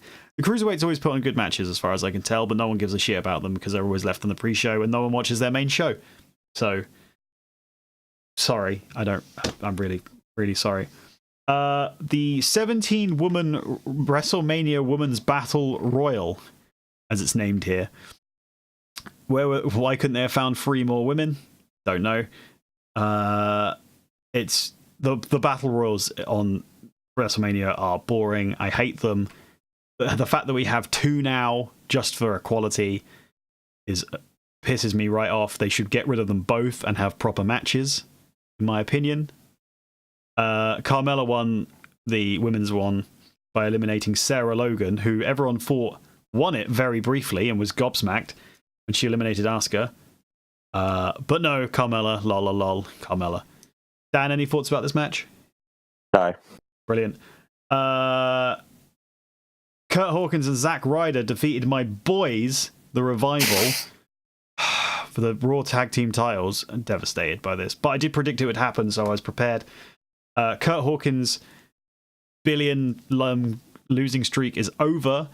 They stunned the world. They shocked the Revival and won. It was a good match. I enjoyed the match. In fairness, yeah, I enjoyed it as well. Yeah. Curtins and Zyda retained on Raw as well, so they are still champions. I kind of expected them to lose the next night, as Zack Ryder has a habit of losing the title the day after WrestleMania, but never mind. The Revival, I love them. They deserve better. But, at least they were on the show, and it was in a fun spot. I feel like this match could have been on the main card as like a breather match, and because the crowd would have still been into it. It didn't need to be wasted on the pre-show. And you could have cut like half the other matches to make space for it. But moving on to the 30-man Andre the Giant Memorial Battle Royal. Braun Strowman won. Do you have anything to say about this match, Dan? No. Fantastic. I do not know who those SNL guys were, but cool, whatever. Brilliant. Right, we start the main show, the main WrestleMania show, with a really rubbish helicopter flyover. It's got to mention it. It was... Helicopters don't do interesting flyovers, do they, Dan? The Red Arrows and stuff like that, with all their smoke and stuff, they do really cool flyovers. They look really impressive and stuff. But 4 helicopters just that hover in the air for a while, nah. Unless someone's going to jump out of it. Then I thought someone was going to jump out. I thought it was going to, but no, they didn't. Alexa Bliss is the host of WrestleMania. Which means really we see her 3 times over the space of 5.5 hours, each time wearing a slightly different dress, and does something irrelevant. The first time, she welcomes everyone and says, hey, if she wants a WrestleMania moment, all she has to do is click her fingers. And I was like, holy shit, she's going to give herself a match. This is going to be amazing. She's going to put herself in a women's match, I don't know, or something. No, she brings out Cunt Hogan to say, brother, WrestleMania, what you gonna do? And fucks up the stadium name again. Yeah, because it's funny, because, he knew what he was doing this time. Even if he called MetLife Stadium, MetLife Arena, yeah, whatever it was. That's true, actually. Yeah, he fucked up after intentionally fucking up with a joke. Yeah. Idiot. Oh, MetLife Center, that was it, yeah. What? Yeah, fuck you, Hogan. Yeah, Hulk Hogan, sorry, he's a big racist. I don't pop for him. Because he's a cunt as well. I'm not And fuck interested. Alexa Smith for clicking her fingers to bring her races out. Yeah, couldn't she bring out anyone better? Luckily, Paul Heyman Jimmy strolls. Snooker. Paul Heyman strolls out and interrupts Hogan's poses, and cuts a promo. He says, "Right, if we're not going to main event, screw you guys. We're doing our match right now, and we're going to get in a jet plane, and we're going to go all the way back to UFC." Is the gist of it. I like that line. Goes ultimately appreciated in Vegas. Yeah. Holy moly, Brock Lesnar jerking the curtain at WrestleMania. Seth Rollins, however, comes out already in full gear, and he was clearly ready to wrestle. His hair was wet and everything. I kind of wanted Seth Rollins to be like in his hoodie and go like trying to put his trousers on as he was falling down the ramp, but no. Turns out wrestling is fake, and it was all pre-planned and prepared. How annoying. Brock has a bit of bad sunburn, by the way. Don't know if you noticed that. Just a hint of sunburn. Someone else had sunburn as well. I can't remember if I wrote it down or not. It was Kurt Hawkins. Kurt Hawkins had bad sunburn. Watch that back. You can't unwatch it. Holy shit! This match, it's over in a flash. Brock Pearl Harbors Seth and kicks the utter shit out of him. F5 on the outside. He just beats the crap out of him in general. Smashes him right up. Seth Rollins' back looks like it's been through a war. Holy Jesus. Pushes him into the ring. Ref, worst ref ever, rings the bell. Seth Rollins is in no shape to perform here. Come on, ref. Help him out. Ref's a heel, basically, is my only confirmation. Poor bastard. But, fucking hell. Ref gets knocked out of the ring. Low blow. From Rollins to Lesnar. 3 curb stomps, and he's won. What? Bonkers. Easiest paycheck in the world for both Lesnar. Well, Lesnar more than Seth. Seth had to get beaten up for a couple of minutes first before he won. But holy shit. What a way to start off WrestleMania. We've got a new Universal Champion. And is that the end of Brock Lesnar? Dan, tell me now. Nah, probably back for Saudi Arabia. Back for Saudi Arabia. Write that down. Back for the hour. Their fat it was coinage. It was quick and good, actually. I like quick matches, especially for this long ass show. So yeah, and quick matches are the best. I think, but if they would have done it maybe later on the show, they probably would have died a death this match. So it was good to get out of the way, and I don't know. The first of 3 good moments. I don't know if it would have died a death personally, but it was a good way to start it off. If they did it after the Kofi match, then it would have for sure. Oh yeah. The Kofi match was the real feel good match. This was like a lot of people. A lot of people don't like Brock Lesnar, but he had a fucking great match against Finn Balor at the Royal Rumble, and his match against Goldberg last year, match of the night. Match against AJ Styles, Survivor Series 2 years ago. Match against Bryan last year at Survivor Series. Fantastic, exactly. He pulls match out against great. Reigns, where we went. He has, WrestleMania 31. Holy shit, what a match. He pulls them out of the bag every so often, but after the rest of the time, he's left to sit on his laurels. And just goes into autopilot with German suplexes. But occasionally he brings them around the bag. Holy shit, what a start, though. 10 out of 10. I loved it. The next match is AJ Styles versus Randy Orton. What did you think of this match, Dan? I thought it was alright. It was better Randy Orton match that I've seen in a very, very, very, very, very, very, very, very, very long time. Apparently, this is where the light issue happened. And that's where the crowd were chanting. Yeah, you could see the crowd were distracted. Randy Orton tried to get them back on side by doing some shouting to them and posing a bit, but it didn't really work out. But yeah, I think you like this match more than me, though. If I'm honest. It kind of It kind of felt like a TV match, if you ask me. Didn't feel that special. I'm not a fan of Randy Orton though. Captain Boring himself. Not neither am I, but I thought AJ did a decent job with it. Yeah, I get what you're saying, but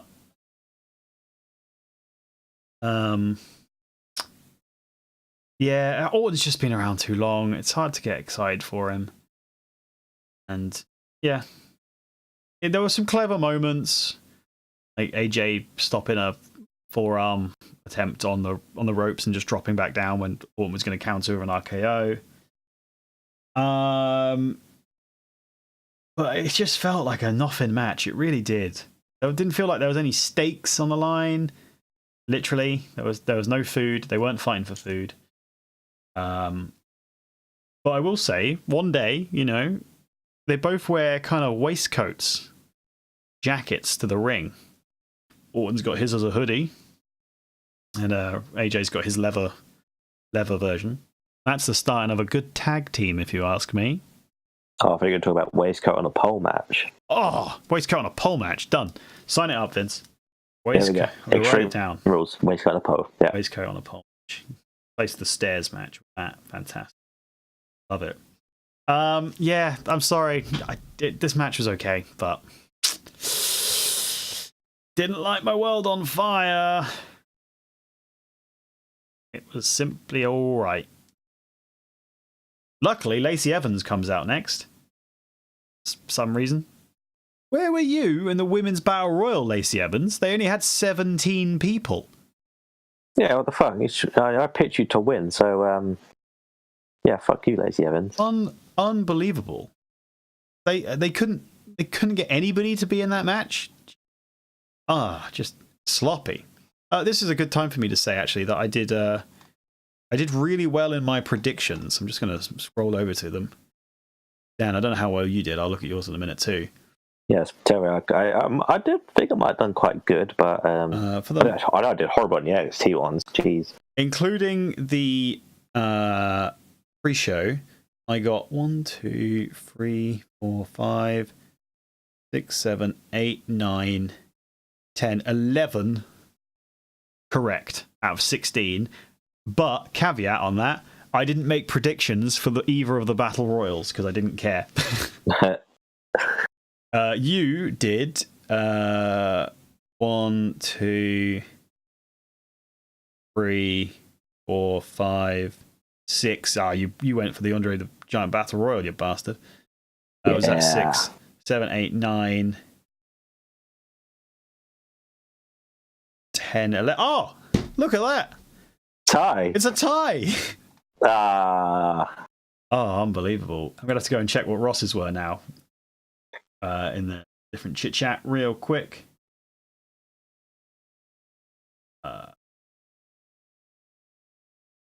So while Rob does that, let's talk about the potential program of Lacey Evans versus the double champ Becky Lynch. Oh yeah. Is everyone excited for that?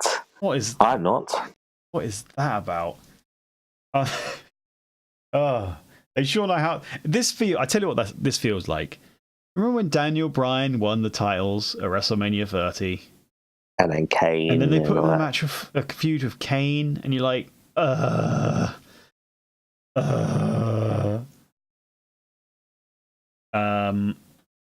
Ross got 1, 2, 3, 4, 5, 6, 7, 8.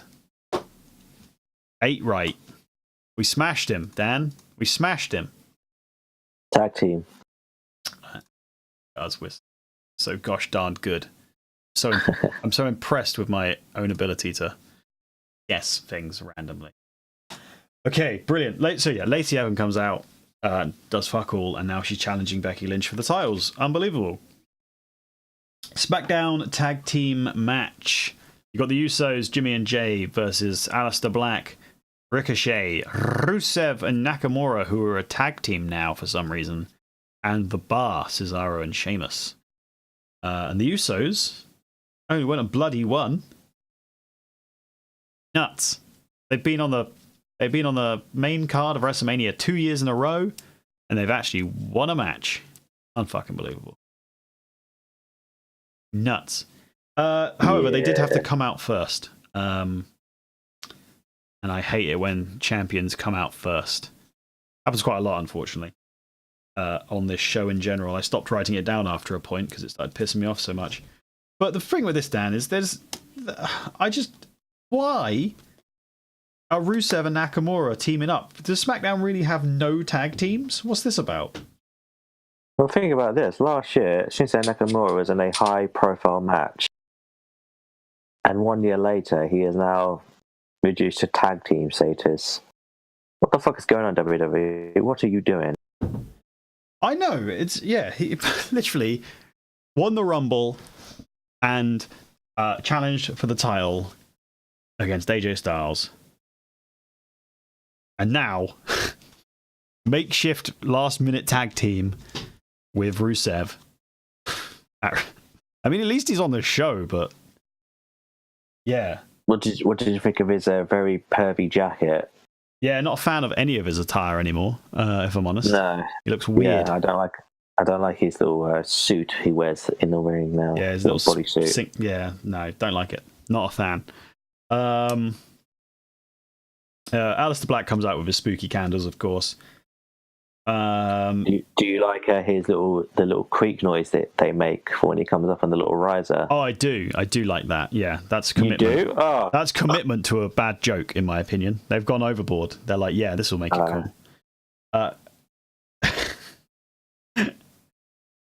No, it made no difference to my life, if I'm honest with you. I already think the fact that he gets carted out with a bunch of electronic candles, pretty laughable. But whatever. It's different. It's fine, and hopefully they'll keep him as a star because he's good. I haven't really written all that much down for this particular match, other than the fact that Ricochet does loads of really cool spinny shit, and he gets hit with at one point he gets hit with a massive uppercut from Cesaro. And at one, Sheamus batters everybody over the side of the ropes with his clubbing forearms, while Ricochet's stuck in the Cesaro swing for a minute. I did enjoy it. I enjoyed that. Holy shit! How Cesaro didn't vomit from dizziness, and how Ricochet didn't, I don't know. But yeah. Really, I enjoyed this match. I did. I really enjoyed this match. It was a solid, bonkers tag team match. I do not know which of the Usos or who was the legal man at all during the final segments. If I'm completely honest with you, haven't got a clue. Was there a? Did the ref lose control? Probably. Of course he did. Yes, probably is the answer. Like I said, let's put a graphic on there to tell us who the legal man is. Yeah, I completely agree. I want some logic in my damn wrestling. But no, good match. Crowd enjoyed it. I enjoyed it. Yeah, so Usos far won. so good. So good, man. It's all good. Moving on, however, to a match I didn't enjoy. To Rob's favourite match and to his favourite wrestler of all time. Well, he's not just my favourite wrestler of all time. He's also the best in the world, so... Oh, I was talking about George Mazanin. Who are you talking about? I was talking about the best wrestler in the world, Shane McMahon. You, however... we're talking about The Miz's dad, who has less emotion than a plank of wood. But right, so this match, right? Shane McMahon's turned heel on The Miz, which feels backwards normally, but the Shane McMahon, let's be honest, has been heel for 3 years in my heart, at least. I can't get behind Miz as a face though. It seems weird. Shane makes Greg Hamilton introduce himself Sorry, I love this. Sorry, I misspoke there. He doesn't make Greg Hamilton introduce himself. He makes Greg Hamilton introduce Shane 3 times until he gets enough gusto. And to be fair, the final attempt, he did have quite a lot more conviction than the first one. He went for it. I also hear that this routine was repeated on SmackDown as well. Yes, I did hear a clip of it, but yeah. I like how he does the intro and his music starts again, shuts it off, does it again, repeat and rinse and repeat. I enjoy this very much, so bravo. Mayhem says she has a wrestling question, so hit us with the wrestling question, and the Human Wrestling Encyclopedia, Dan, will answer it. I assume it's not going to be a question about wrestling history, but he will answer your question, guaranteed.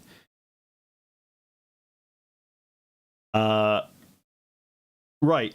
I'm going to be honest with you, Dan. I went for a poo during this match because I couldn't be less interested in it. So I saw the end, basically. But I just want to make a note that Shane McMahon's punches are fucking horrendous. Yeah, again. Yeah, they're pretty bad art. I've written down here, Shane McMahon, a.k.a. Captain Worst Punch. That's his new nickname. From me...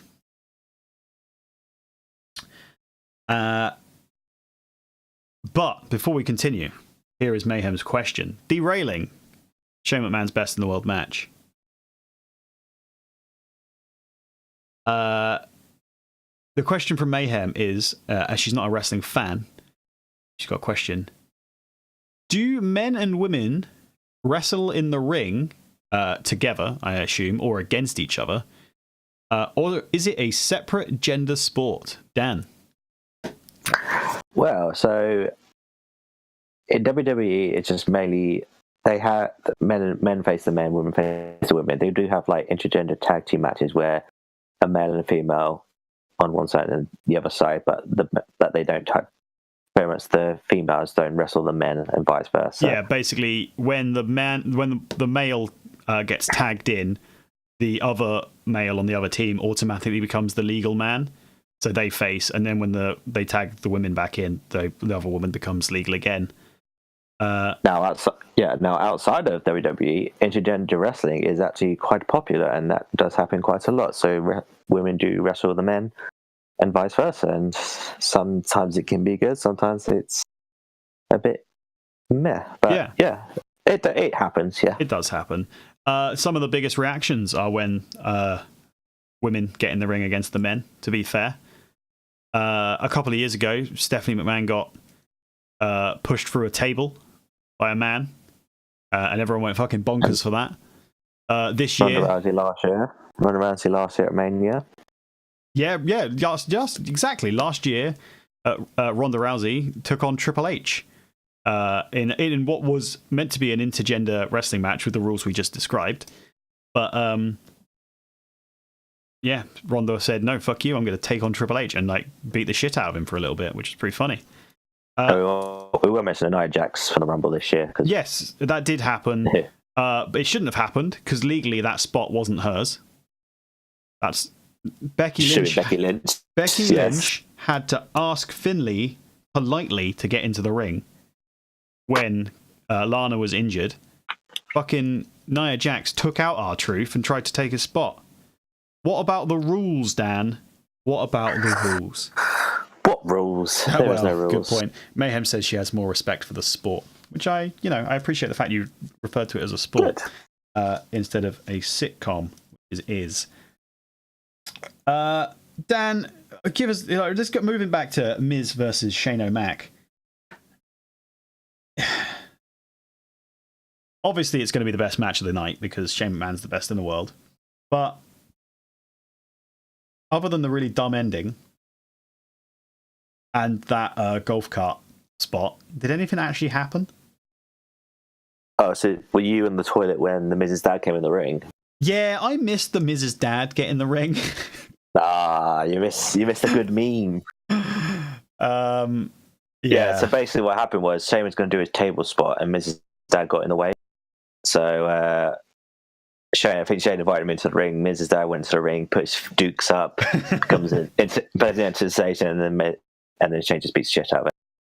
and then Miz just goes crazy. That's when he starts beating the shit out of Shane, and then drags him around the whole arena, and then to the golf cart spot that you said. So, and after that, then you saw the rest.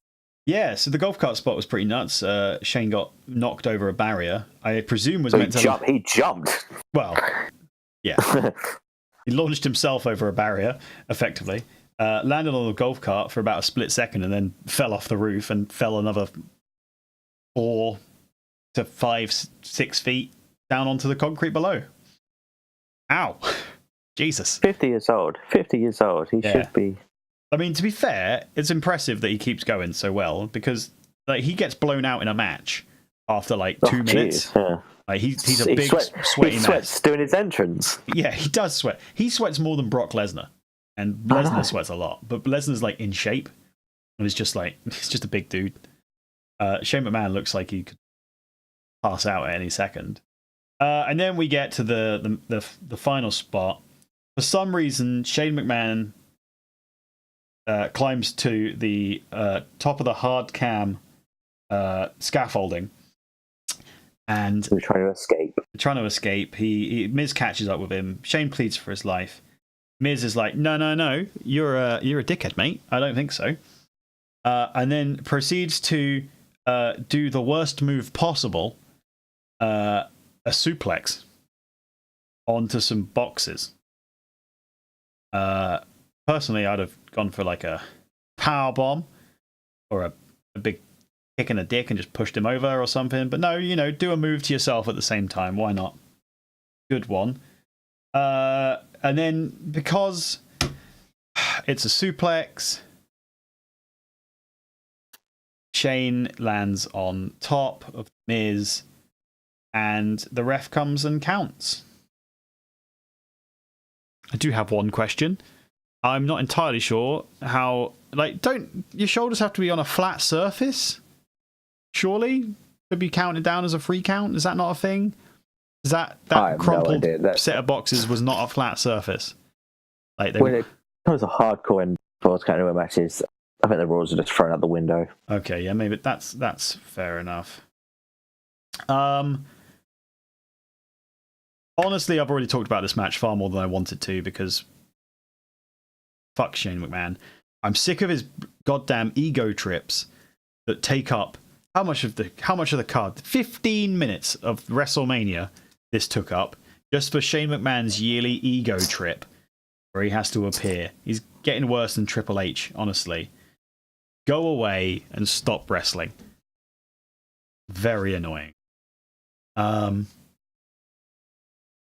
Yeah, that's all I have to say about this match, really. Dan, have you got anything else to add? No, not really. Just I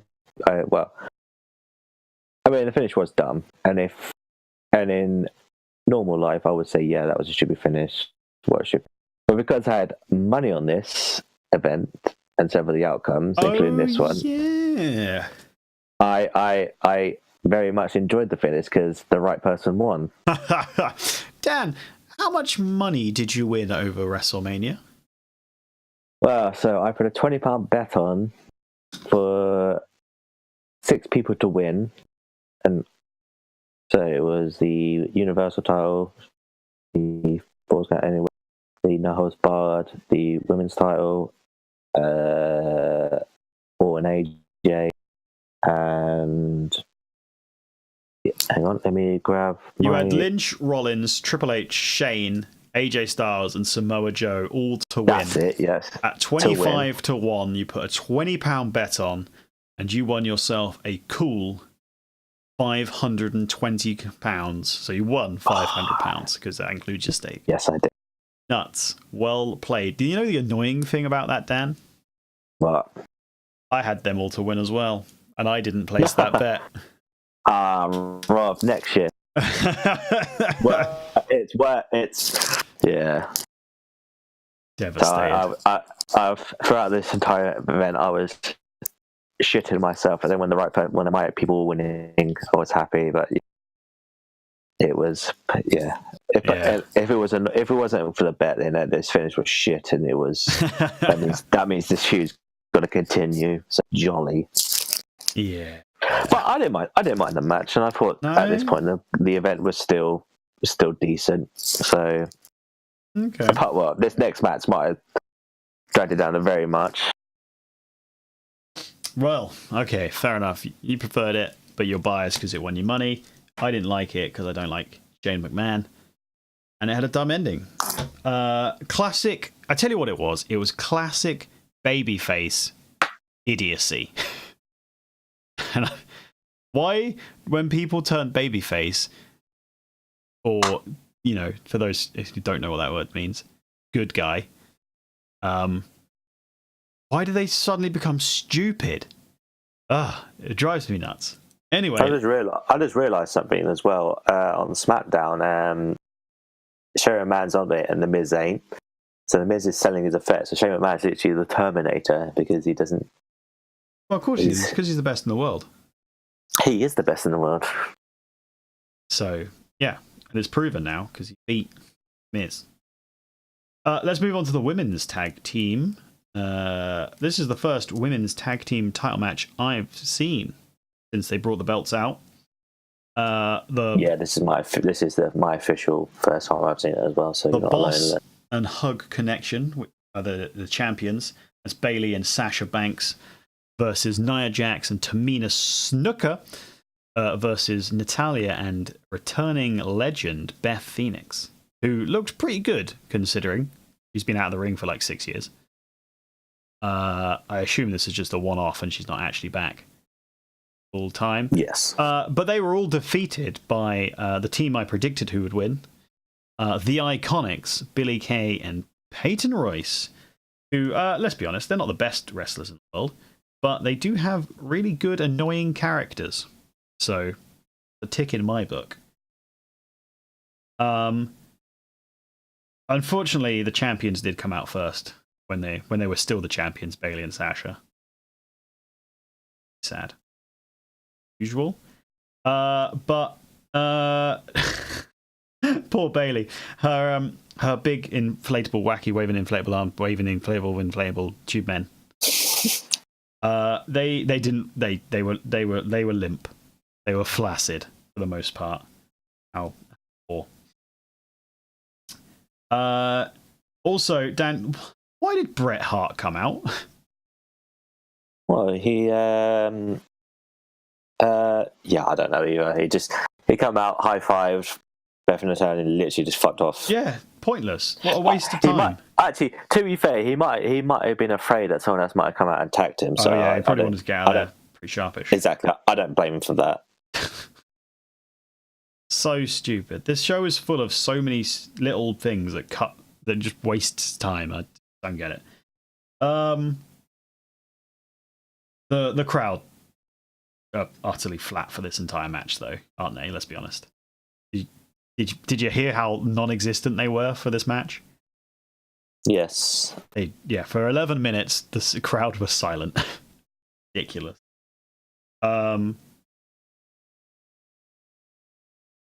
I've written down here that Natalya looks worse in the ring than the 6 years retired Beth Phoenix, and stand by that comment. And my real question is, Dan, this match was pretty shit. I'll be honest with you. Like, the quality of the wrestling on display was awful. But how can this match happen at the same time that the women headline WrestleMania for the first time? Like, I would have thought WWE would have wanted, if they were going to have another women's match on the show, they would have wanted it to be another really good match. Like, really high quality wrestling. Don't you think? To, like, really impress. So they've gotten a new audience, perhaps, because, the women are headlining and Ronda Rousey and stuff. That name value.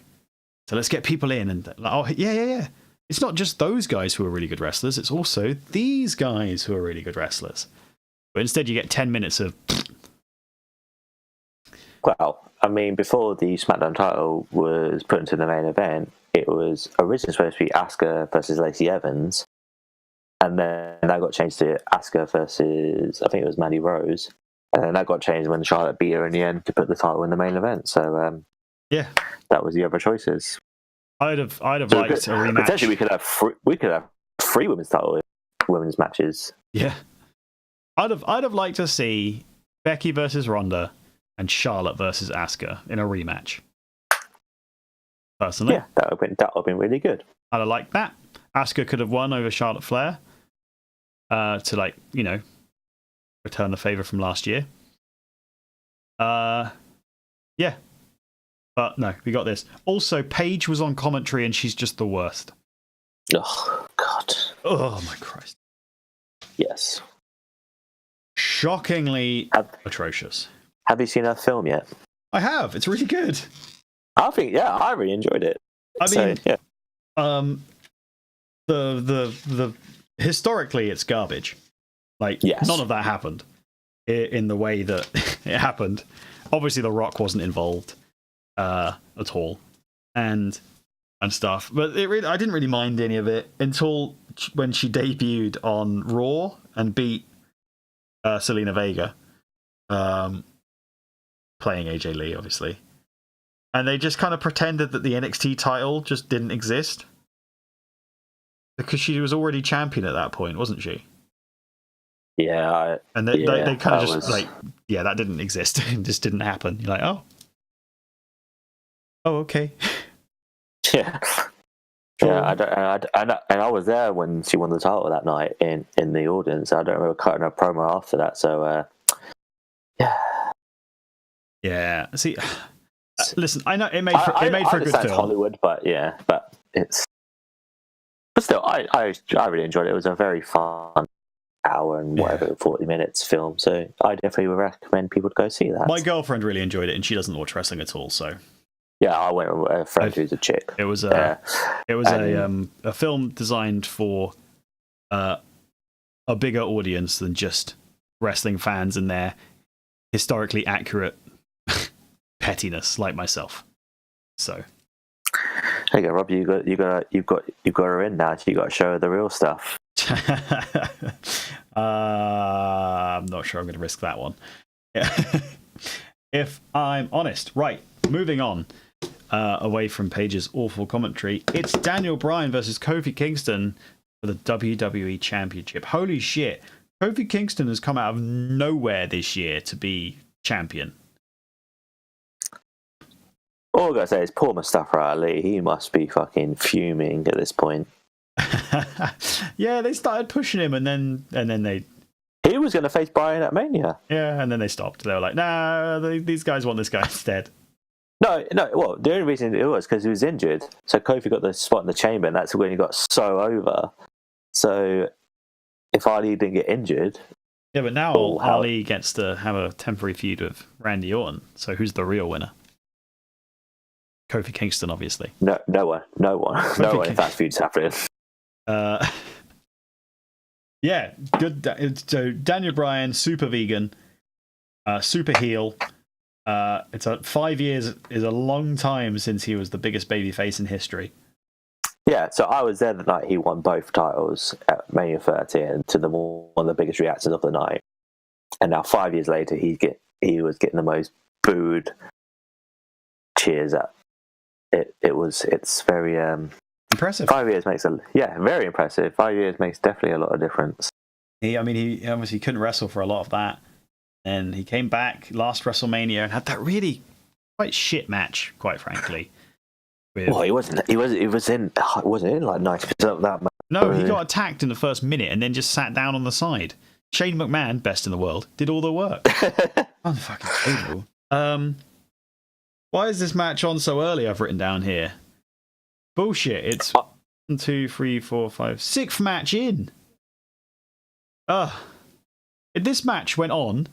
So just for the record, at this point, right, we've had both world titles, and I suppose you can count the women's as world titles as well. In fairness, if we're honest about it, guys, come on now, equality. But the two women's titles are in the same matches. So there's 3 world title matches, and 2 of them have happened before the United States Championship match and the Intercontinental title match, and a random feud between Triple H and Batista, and flipping Roman Reigns versus Drew McIntyre. And Baron Corbin and Kurt Angle. Exactly. Why is this match on so early? But I will say, I think this was a really good spot for it, only because of the crowd. Obviously, they were ready for this match. I don't know if they would have swapped maybe the women's with this, the main event, and then maybe everyone's going so mad for Becky, then it would have been a bit quiet for them for this match if this was in the main event. So, but obviously, I thought it was a good position. Honestly, though, this is the 6th match in for the main show. This is like the main. This is if this was NXT, like we were talking about earlier. This is the main event. Like, but then there's 6 more matches. No wonder the crowd were fucking blown out by the end of it. Well, to be honest, take 13 of the matches out of this bloody show, and it probably would have been fine. But I'll tell you what. Let's play a game. Let's play a game. I'll name the match to you, and you tell me if we should cut it from the entire card. Just cut it. Get it gone. Okay. Let's go through. Let's go through them all, actually. Let's just quickly run through them, all 16. So main show and stuff. Cruiserweight title. Keep or go? Keep. Carmella winning the Battle Royal. Cut. Kurt Hawkins and Zack Ryder beating the Revival. Keep. Strowman winning the Battle Royal. Cut. Obviously. Seth Rollins versus Lesnar for the title. Keep. Controversial, this one potentially. Styles versus Orton. I'd say keep. Cut. That's my opinion. I was with you up until that point. SmackDown tag team match. Keep. Definite keep. Shane McMahon versus The Miz. Cut that. Yeah, cut. Get it gone. Women's tag match. Cut. Abso-fucking-lutely. The WWE title match. Keep. Joe versus Mysterio. It lasted 1 minute. Cut. If it went 1 minute, cut. I'm going to say keep because it only lasted a minute, so it's fine to keep. Reigns versus McIntyre.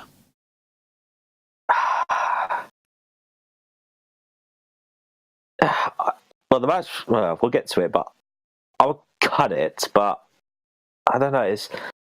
You need to have Reigns on the card, but yeah, I would say cut it. I'd keep it because of the reason that you need Reigns on the card, but it wasn't a great match. Yeah. Triple H versus Batista. Cut. 100% guaranteed. Baron Corbin versus Kurt Angle. Cut. 100% yes. Balor Even versus Angle's last match, but yeah. Yeah, fuck it, not interested. I'd rather him not have had a last match if that was it. Balor versus Lashley for the Intercontinental. Cut that. Yeah. Cut. No point. That was a Raw match. And then obviously we're going to keep the main event, which was the women's match. No, we're going to cut that. Nah, screw it. Right, we're cutting that as well. Holy shit! Take it out. Controversial. No, of course not. That was always going to be the main event. How many did we just cut? 1, 2, 3. I cut that one. 4, 5, 6, 8. Yeah, we cut at least 10 matches right there out of the 16. Yeah. But the thing is, if you don't cut them all, right, you can give some of those matches slightly more time, and if you book them slightly better, they can be keeps. Yeah. Because I firmly believe this, right? You get rid of both Battle Royals, because quite frankly, they're just a stupid way of getting everyone to show up. Like, sorry, you just can't make the show. You don't have a storyline. Go away. Instead, move a couple of the matches from the main show onto the pre-show. And just do that. They don't all need to be on the main show. I mean, to be fair, I'm looking at what could have moved over. Samoa Joe versus Mysterio could have been on the pre-show, for example. Finn Balor and Bobby Lashley should have been on the pre-show. Yeah. Like, there's no reason why they can't be. I mean, yeah, maybe Balor wouldn't have come out in full demon makeup. I now realize why Finn Balor went on so late, by the way. It's so they could do the demon makeup spooky entrance, because it would not have worked during the day. You remember when Bray Wyatt had to come out during the day against The Undertaker? Yeah, it was both of them. Yeah, so literally it was turning dark, and then both of them had to come out. So it was literally second to last match. Yeah, the sun was just starting to think about going down. wasn't quite ready. It looked a bit. To be fair, I didn't mind that. Bray's entrance worked because they kind of they turned it, they mixed it up a bit.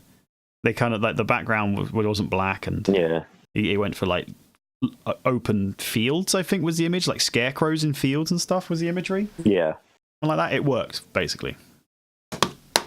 Anyway, let's go. Let's talk about this match-a-rooney. Daniel Bryan, Super Vegan versus Kofi Kingston of the New Day. At this point, I must admit, I'm starting to struggle. I'm a sleepy boy. Both right now, IRL, and more specifically while watching WrestleMania. I must admit, in this match, I was fully aware that I had a couple of hours left to WrestleMania, and I was like, shit. This match, however, was really good, and I really liked it. The crowd was super hot for Kofi. And yeah, the only thing I hated about this match was the fact that they kept cutting to the goddamn roster backstage all the time. That really ground my gears. So I had another bet on as well for my main one. I had a couple. Braun Strowman eliminated everyone in the Battle Royal, which didn't happen. No. But the other bet was, I put this on like ages ago before this was a big deal. So it was Bryan to win due to interference by Mustafa Ali. Oh, yeah. That would have been. So I literally, every time I went to the back, I was thinking, is Mustafa Ali there? Is he there? Is he there? As he legged it out and gone into the ring? And no, he was there all the time, so fuck you, Mustafa Ali. Well, you didn't get that one, but you did win your other one, so never mind. Whoop, whoop. Whoop, whoop. Yeah, but I really, really enjoyed this match. What about you? I thought it was an okay match. I think the fact that I'm starting to hit tired point you can see at a certain point my notes got smaller and like fewer and fewer. The sleepier I started to get. I was still fine by this point. I haven't watched WrestleMania live in the last couple of years, and yeah, I forgot how. Was Dallas the last one? Yeah, actually, yeah, you're spot on. The last WrestleMania I watched live was when I was there live. Since then, I've watched them like the next day or the day after that. Yeah, but back in the day, 4 or 5 years ago, when I was far more of a night owl, staying up and watching wrestling was no big deal. These days, I'm in bed by 10 o'clock. Ridiculous. I'm a sleepy boy. But yeah, I did enjoy this match. I thought it was good. It was a really good moment for Kofi and the New Day. I wish they hadn't telegraphed it by having the new title or the old title blatantly at ringside. And the New Day had a box of presents, which turned out to be t-shirts, new merch, kind of telegraphed that.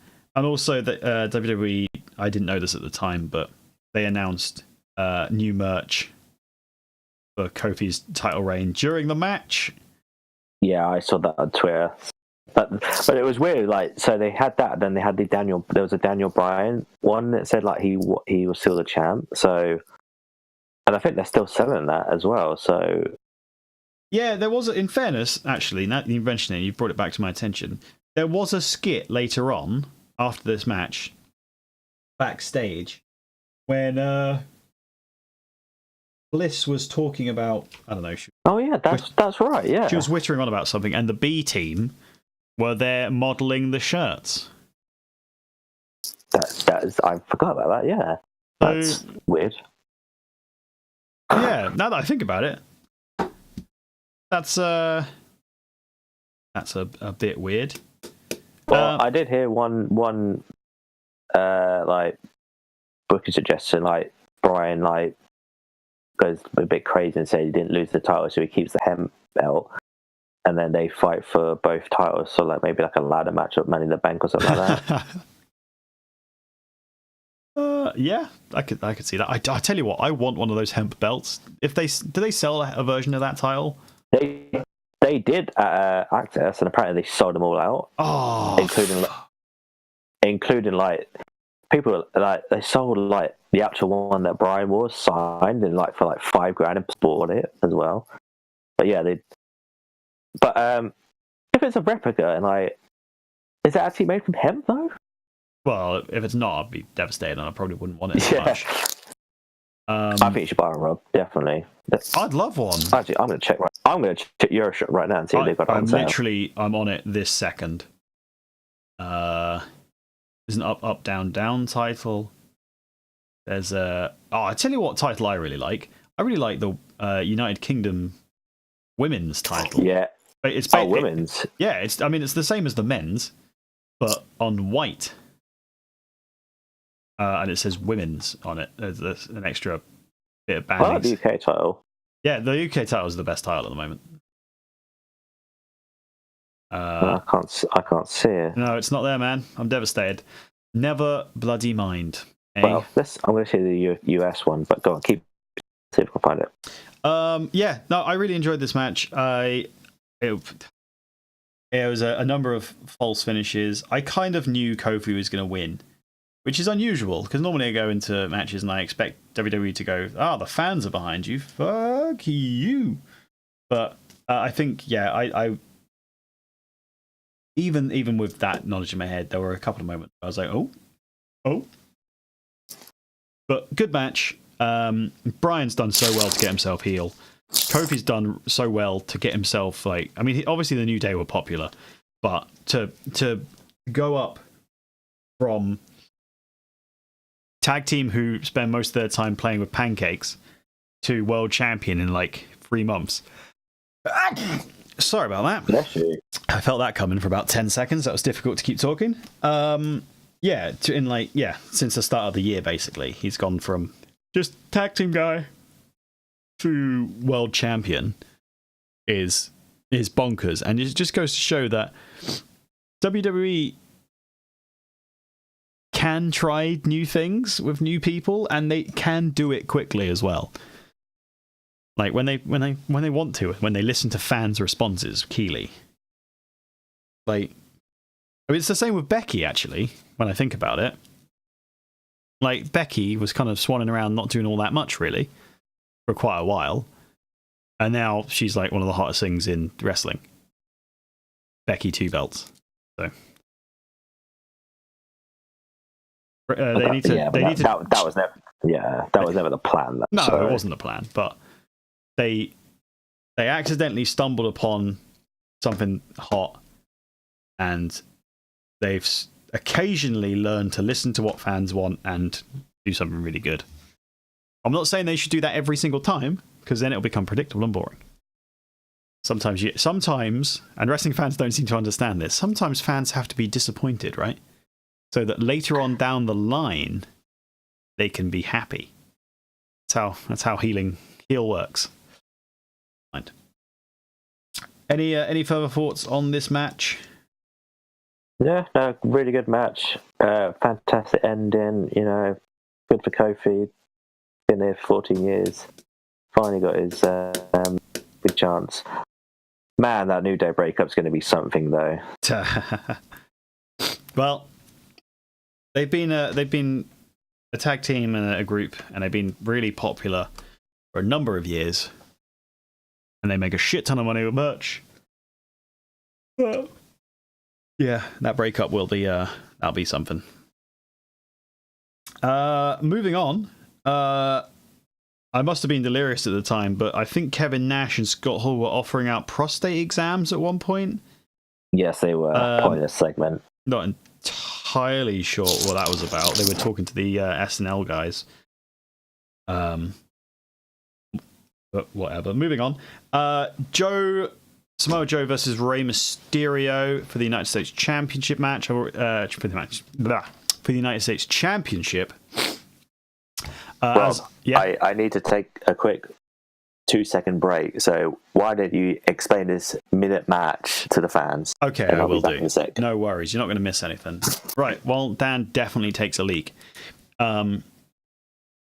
This match was in the perfect spot. Rumor has it that I don't know if it's confirmed or not, that Rey Mysterio was injured, so there were kind of talks about him being replaced. Instead, they book a perfect 1-minute squash match in which Joe retains the title. The match has actually less time spent on it than the introductions of the foreign commentary teams, which is quite ridiculous when you think about it that way. But the actual 1-minute match, quite a lot happened in it. You got Rey Mysterio kind of repeating the start of the match he had with JBL all those years ago when he retired him, which was basically he hit all of his big moves in the first 30 seconds and then won, which is how this one started.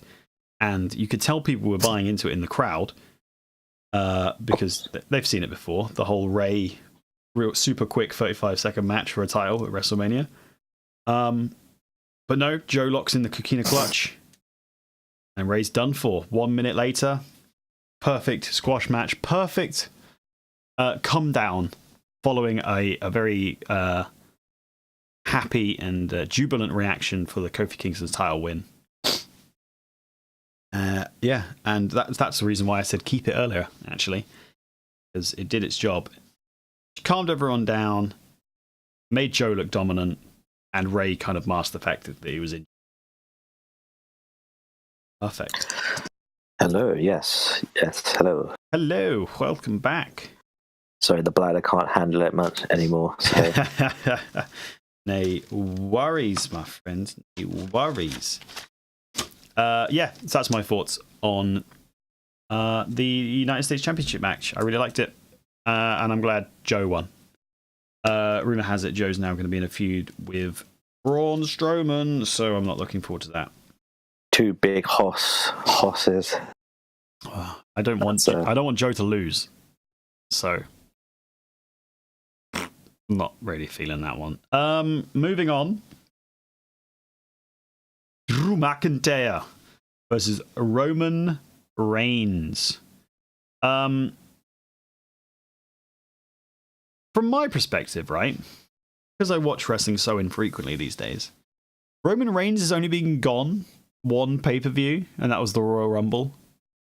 Because obviously, if you don't know, if you've been living under a rock, he had to take some time off to he was gone Survivor Series and the December pay-per-view. But did I watch Survivor Series? That's my thing. I don't think I did. Yeah, so really, he's barely been gone. So from my perspective, he's basically just never left. But he's been battling leukemia, and he's back in remission now, so fucking 10 out of 10. Nice work there. Unfortunately, it doesn't make me like Roman Reigns as a wrestler anymore. Still the smug bastard Roman Reigns, who beats all of my favorite wrestlers. But you know what? I'll give him this. I'll let him have his quick 10-minute match against Drew McIntyre. Drew didn't look weak because he lost. He looked quite strong, actually. And hopefully they'll put good things in Drew McIntyre's path soon, because fucking hell, that man's a beast. He deserves it. Dan, what did you think? Yeah, this wasn't really a good match. I did not enjoy this one bit. Yeah, I wish it had been shorter. Wrestlers. I wish it had been 5 minutes shorter. Well, I think at this point the crowd was dead. I was starting to I think this was the point where I started to hit the wall. And yeah, I mean, I thought like the first part of Mania was good, and then when it got to this point onwards, it started to get a bit of a steep cliff for the second half, isn't it? Same thing as like it happened last year after that Nakamura AJ match. Everything just went down a cliff. It was just because it's too long. Too long. Mm-hmm. Yeah. I do have to call something out though. because I can tell we're not going to spend too long on this match. Okay. Well, unless you want to, but I've only got 3 bullet points. One of them is No, go. One of them is Roman's only been gone one pay-per-view, in my opinion. Already said that one. The second one is Roman Reigns wins. Lol, obviously. And then the first one, the very first one I wrote down, which was during the promo package for the match, Drew McIntyre said something along the lines of, Roman, you may have beaten leukemia, but you won't beat me. Holy fucking shit. What is that? What? Oh, well, when Roman announced his leukemia, I think it was like an hour into the Raw show of that same night, Baron Corbin made some other statement about it as well, saying, "Oh, I can't remember what his exact words were, but yeah, they like to bring reality into their little wrestling world, don't they?" Yeah, they do. They think it makes edgy, poor and cool. choice of words. Yeah, Jesus Christ. I mean, that's pretty horrible. That's yeah. Blech. Sometimes you hear things and you're just like, I wish I hadn't heard that. That's such a bad, tasteless line to have given someone to read out. Because it's all scripted. It wasn't. You can't even say Drew McIntyre thought that would be cool to say in the heat of the moment, because you know for damn sure it was a scripted line he was given to say out loud, because that's how tight they run their ship these days. Ugh. Do you have anything else to say about the match? No, not the best match, so I think we should move on. Yeah. First time in 4 years, though, that Roman hasn't headlined WrestleMania. Thought I'd just point that out. 31, yes. 31, 32, 33, 34, not 35. But 36. But definitely 36. Yeah, absolutely. Now we get a little musical interlude. To be honest, much needed. Bit of Elias banter. He comes out. He's got his own band nowadays. They're him. He's pre-recorded himself playing the drums and the piano. He's a talented little bastard, isn't he? And then he plays guitar along to himself. Elias cuts a great promo, and the fans love him. Well, they love to boo him. Did you see? So in the crowd, they had a little light up wristband that spelled Elias out. Did they? Oh, I missed that. Yeah. Oh, that's really cool. This segment is more fun than the majority of the matches on the show so far. This little segment here, and then right, we're all guessing who's going to interrupt. Who's it going to be? Is it going to be Sting? Oh, it wasn't. Why would it be Sting? That's ridiculous. Dynamite running wild once again. Is it Arn Anderson? No, it's not Arn Anderson. Donald Trump? No, it's not Donald Trump. And there's me getting all excited. I'm like, hang on a minute. The Rock hasn't showed up at WrestleMania in fucking ages.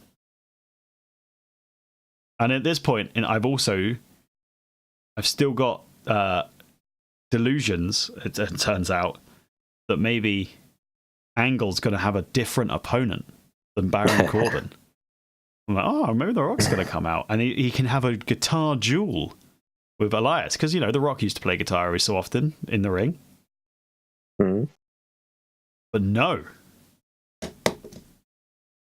it's bloody John Cena as his old character, the Doctor of Thugonomics, and he cut life. This is basic Thugonomics.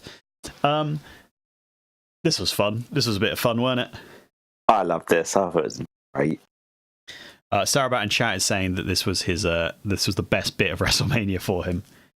And while I might not necessarily go that far, it's definitely up there, for sure. I'm just looking through the match card again and going, no, I think this segment was more fun than Shane versus The Miz, AJ versus Orton, Roman versus McIntyre. Yeah, a lot of fun. Good to see Cena again. He's looking skinny these days, like in the face. He's trimming down. I mean, the hat made him looking 10 years younger than his bloody hair does these days. So he's got great hair. What are you talking about? So I wonder if this was like a way to get him booed. What, his hat? No. Talk about the coming out as the old John Cena, the basic fucking John Cena. You reckon? Well, he got cheered, like literally, like.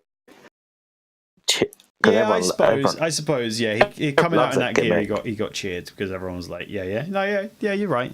If he'd have come out, to be fair though, actually, you know what? If he'd have come out against Kurt Angle, or rather, if he'd have interrupted Baron Corbin just before that match starts and goes, listen, Baron, I'm going to give you an FU, get out of here. It's going to be me versus Kurt. I was Kurt's debut. Well, no, sorry. Yeah. You know what, mate. John Cena's first match was against Kurt Angle. It's only fitting that it's the other way around, his last match. I reckon the second his music hit, it would have exploded, that arena. They still would have got the John Cena sucks chant. Yeah, of course they would. John Cena sucks. At least with this, he got a good reaction. Obviously, it was... Yeah, true. But yeah, this segment, a lot of fun. Much needed break from wrestling, to be honest. Yep. And it made more sense than Kevin Nash offering prostate exams and Alexa Bliss trying to sell t-shirts and Hulk Hogan existing, for example. Very, very much needed break. Because again, I'm dying at this point, and I know at this point I've still got 4 matches left on the card. 4 matches. Ugh. And you know what's next, Dan? You know what's next? It's the longest match of the night. Triple H versus David Drax Batista.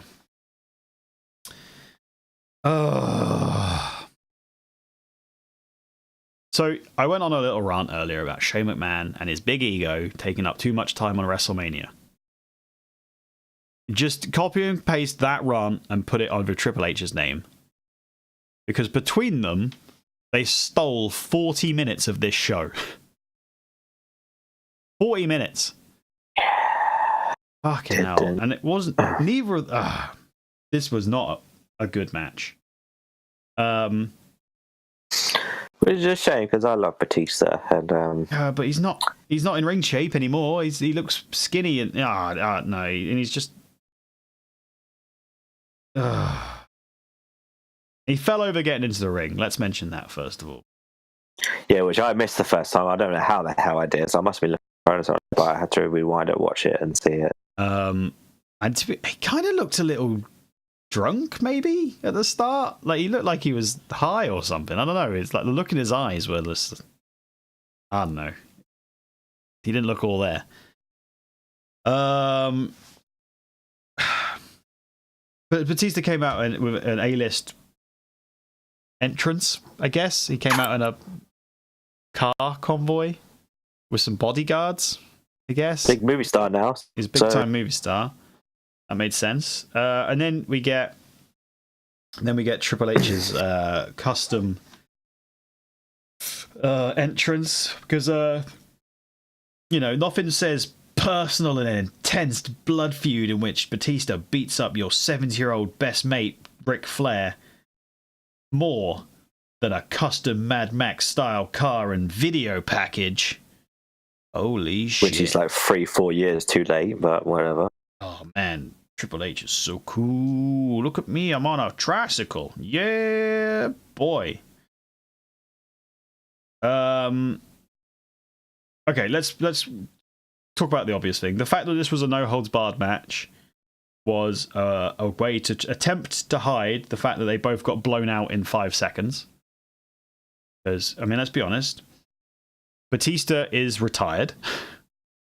and Triple H wrestles twice a year.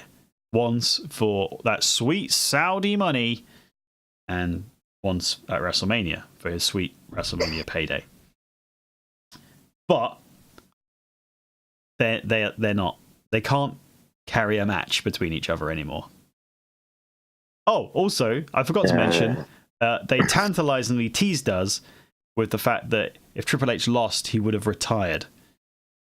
Which meant when he didn't lose and he in fact won, I was devastated, because what I really want in life, my wrestling life at least, is a WrestleMania where Triple H doesn't have a 25-minute match. All I want. I don't really want to go too much into this match. I'll mention the fact that Dave Bautista had his nose ring pulled out. But really, this pay-per-view is too long. This match was too long. There was an awful pedigree, which really just capped off a really bad match, in my opinion. It was plunder, baby, but just, it was shit. It was bad. It was a bad match, Dan. Do you have anything better to say about it than me? No, this was not good. Yeah, Batista, he's not had a good last two runs. Yeah, Triple H, I think his good days are definitely starting to down now. So he, well, it's about the Undertaker. He's still bloody wrestling, even though I love the Undertaker. But yeah, it's what can you say? I mean, you the moment they said Triple H's career was on the line, we knew Triple H was going to win, because he needs that Saudi money. Can't possibly retire. How's he going to get the Saudi money? Well, unretire like Shawn Michaels for one night only. Oh yeah, not a retirement if one night only. Yeah, no, yeah, but this match, yeah, not the best. Right. That's pretty good. That's it. That's nothing else you really can say about it. We're going to play a little quiz here, Dan. I hope you're ready. Okay. I want you to tell me the match lengths in times. I want to the nearest minute. Triple H's last... Well, I've told you this one already. This one lasted 25 minutes, okay? But how long was his match at WrestleMania 34? I'm going to say 28 minutes. 28 minutes. No, you've been cruel to him. It was 20 minutes against Ronda Rousey and Kurt Angle. 20 minutes. But what was it for WrestleMania 33 in Orlando when he fought Seth Rollins? Say 19? Oh, no. 25 minutes. God. Your life was wasted on that slugfest. Okay, the WrestleMania before that, WrestleMania 32, we were there live in person, Dan. Oh, Lord, that felt like 5 hours. 5 hours is the correct answer. No, it's not quite 5 hours, but it did feel like that. How long was that fucking match? Was that 20 minutes? No. 27 fucking minutes, mate.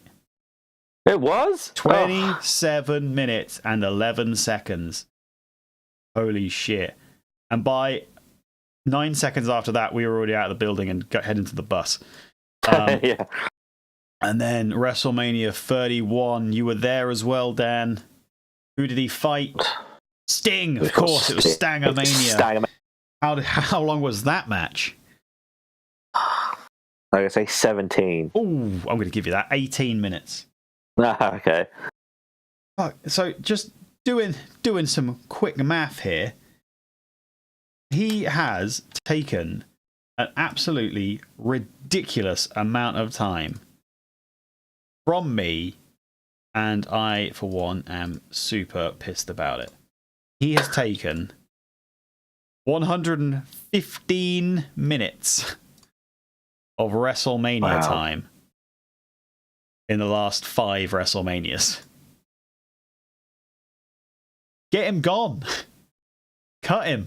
But he can't be gone. He's going to be the owner once Vinnie Mac dies. So He can be the owner. He doesn't need to fucking wrestle 25 minutes every single WrestleMania forever. Well, you tell that to him. Oh, it's ridiculous. Get him and Shane off my programming. Please. I beg you, sir. All right, let's move on from my Triple H needs to retire rant. Kurt Angle versus Baron Corbin. I've already given the game away. Baron Corbin was, in fact, Kurt Angle's final WWE opponent. Do you think Kurt Angle's actually retired, or is he just retired from WWE? I hope he's retired because, yeah, he can't wrestle anymore. He's going to die in the ring. He does. So, fingers crossed he is. I hope he has retired properly as well, because there's nothing sadder than seeing someone who can't go keep going. And it turns out, really, in reality, I think we all knew this last year when he teamed with Ronda Rousey against Triple H. You could tell then that it wasn't quite what it used to be. That's fine. The point is, though, let's talk about this match. Baron Corbin is a waistcoat wanker, and he defeats Kurt Angle easily in 6 minutes. A sweet match. Quick is what I'm referring to specifically. A short match, sweet and short, in comparison to the Triple H Batista No Holds Barred marathon that I watched moments before. But, yeah, to see Baron Corbin beat Kurt Angle is deflating. And I know, it's traditional for a wrestler to go out on their back when they retire, pass the torch. But couldn't he have passed the torch to someone better? Like, anybody?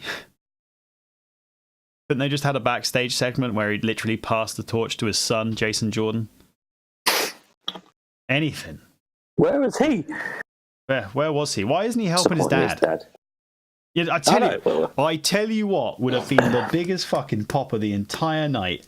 Far bigger than Kofi Kingston winning the title. Oh, God. Jason Jordan coming out and helping his dad beat Baron Corbin. That's right, you heard it here first. Go back in time and rebook that one, WWE. It would have been such a good, feel-good father-son moment.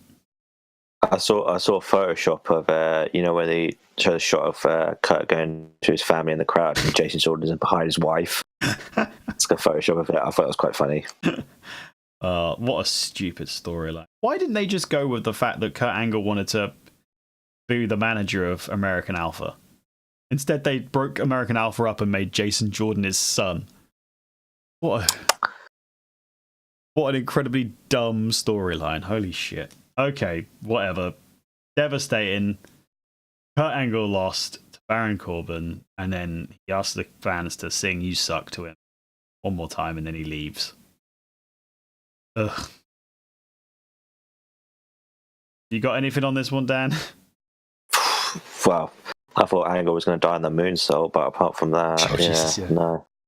Has Kurt Angle ever hit that moonsault? I'd love to see, now that he's retired, I'd love to see his hit percentage ratio for that moonsault. Because I've never seen him hit it. Ever. I remember one time he hit on Bob Holly and broke his arm. Oh, Jesus. Well, oh, my word. Kurt Angle appeared on Monday Night Raw. He wished Baron Corbin luck. Bad luck, that is.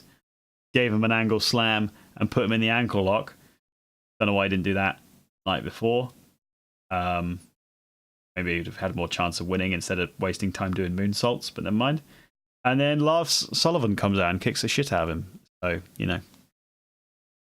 That's Kurt Angle, everybody. Fuck you, Kurt Angle. Fuck you, Kurt. Right, cool. Penultimate match of the night. We're whizzing through these because this podcast's going long. WrestleMania went long. This podcast's going long.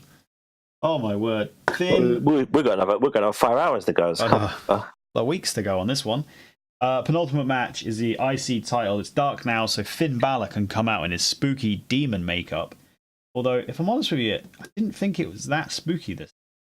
And he kept sticking his tongue out, and he looked like a weird child who'd had too much candy.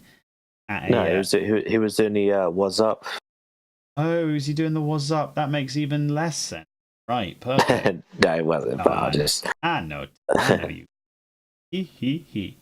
To be honest with you, I thought Bobby Lashley looked more intimidating with his, the fact he's a fucking beast of a man, and he had weird contact lenses in, made him give you a really right death stare. I thought that was far more intimidating than guy crawling down the ring in blackface, which, let's be honest, that's kind of what it was. Just going to throw it out there, everybody. You can discuss that one yourselves. Nope. No bite. You're not going to bite on that one, are you, Dan? No. You pussy. Cool. Yeah, like I say, Bobby Lashley's got sweet contacts. Demon Balor is back. I don't like the gimmick at all. I think WWE ruined it. Especially, it was already ruined when he came and debuted on Raw, and Seth Rollins spent that entire time saying, "Show me the Demon King," for about 20 minutes. Actually, more than that. It was like the entire show, wasn't it? And then it made it worse when they made him dress up as a pumpkin. Holy shit. Although it wouldn't make any difference, because I know back in the day he used to just come out dressed up as whatever, and it was just kind of a joke, and then he'd just wrestle like normal. But then WWE had to make it it's his inner demon, and it makes him fight better. And then they just drove it into the ground and made him look silly. So now when he comes back out of it, I just think he looks silly. Yes, I agree. I much prefer him just coming out with his cool leather jacket and just doing a pose. Fine with that, personally. This match was another incredibly short match. 4 minutes and 5 seconds. Like, honestly, what's the point in half of these matches? Why are they piss break, I imagine. Yeah, probably piss break before the main event. Crowd are dead as a dodo. And Balor wins. There you go. Balor won.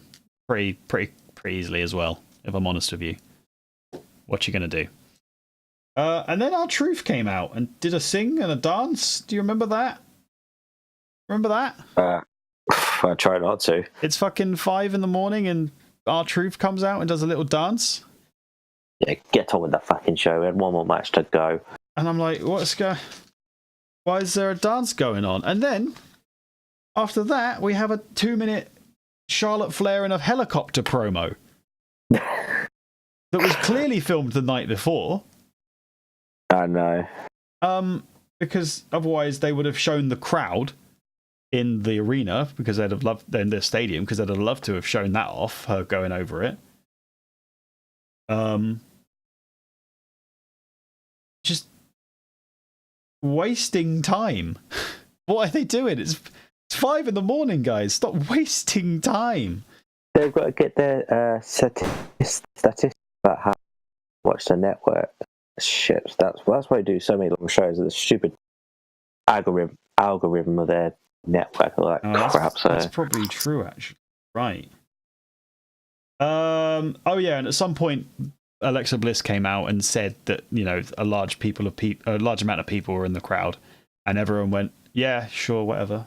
Hurry up, please." I don't know when that was. That might have been a couple of bits earlier. That was before the dance break. Yeah, and everyone in the crowd went, "Well, that number's probably fictional." Whatever.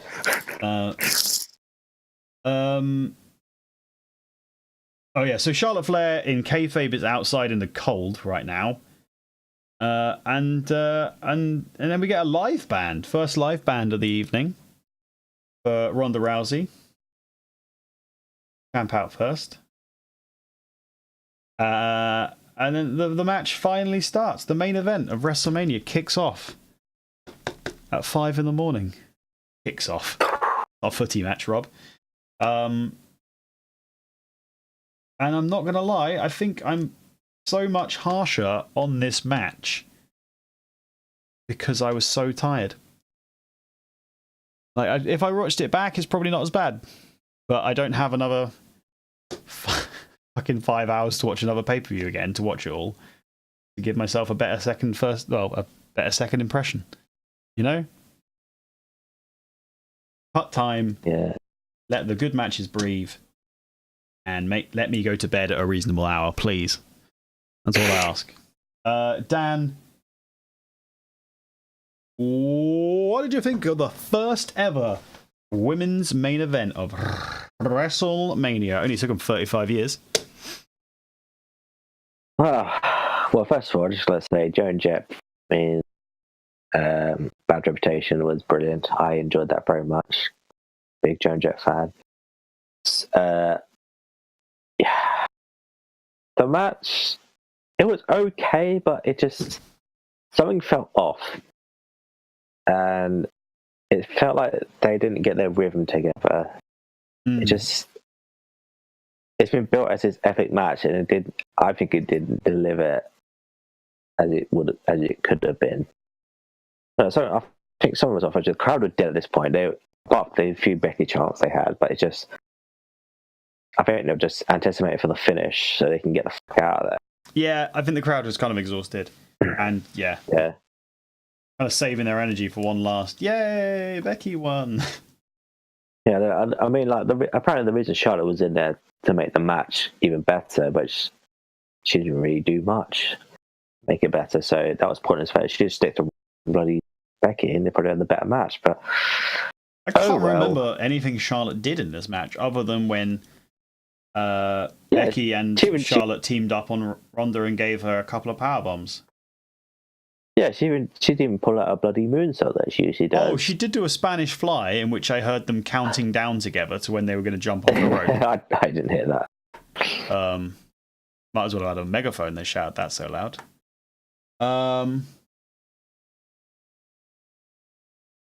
Yeah. What did you think of the finish then? I think that's the bit everyone's. It's weird. So apparently they fucked it up. The referee got fined for it. Apparently the referees are supposed to treat it like an actual shoot real match. So if the shoulders are up, they got to tell them that the shoulders are up. But because the referee didn't, he was fined for that. So yeah, I know they a couple of years ago I heard that they were giving bonuses out for falling tight matches. Yeah, trying to get people to.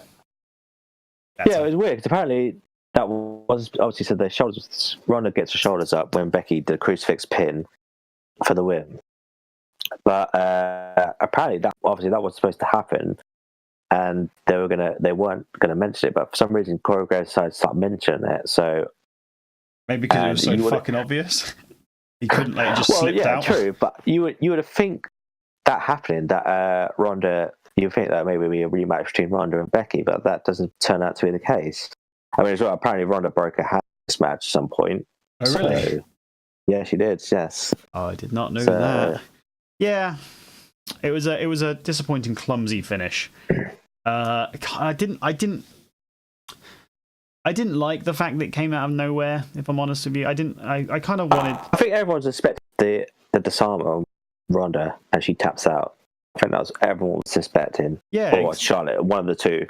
Yeah, exactly. So just to have a sudden, out of nowhere pinfall, like roll up. If you basically ended WrestleMania with a fucking roll up, let's be honest. And a bot roll up. Yeah. Make it. And you're 5.5 hours in, and that's what you get. You get a botched roll up. I mean, it doesn't leave a good taste in your mouth. It doesn't leave a good impression. We all know that the women can do better than this. We've seen them do better than this, and it's just a goddamn shame that it didn't go as smoothly as it could have done. But quite frankly, if that was how they booked the ending of the match, it was never going to work out well. Because I know even if that crucifix pin had worked perfectly, even if every if they, like you said, they got their flow and their rhythm together, if the match had ended at 5:30 in the fucking morning with a crucifix roll up, I'd have been disappointed. Either way, it's like it was at 12:30 in the morning in America, New York as well. So I'm not surprised. Thank you for those bits, Mayhem. I heard the song this time. It played, so I won't. Money. I appreciate those bits. We appreciate those bits. Yeah. 12:30. Yeah. Too late. It's too late. The show's too long. They need to trim the fat. It's ridiculous. The crowd can't handle it. It's too long. You can't stay hyped for that amount of time. People watching at home get bored. Ross went for 2 poos during WrestleMania. Phil fell asleep. And I got bored. So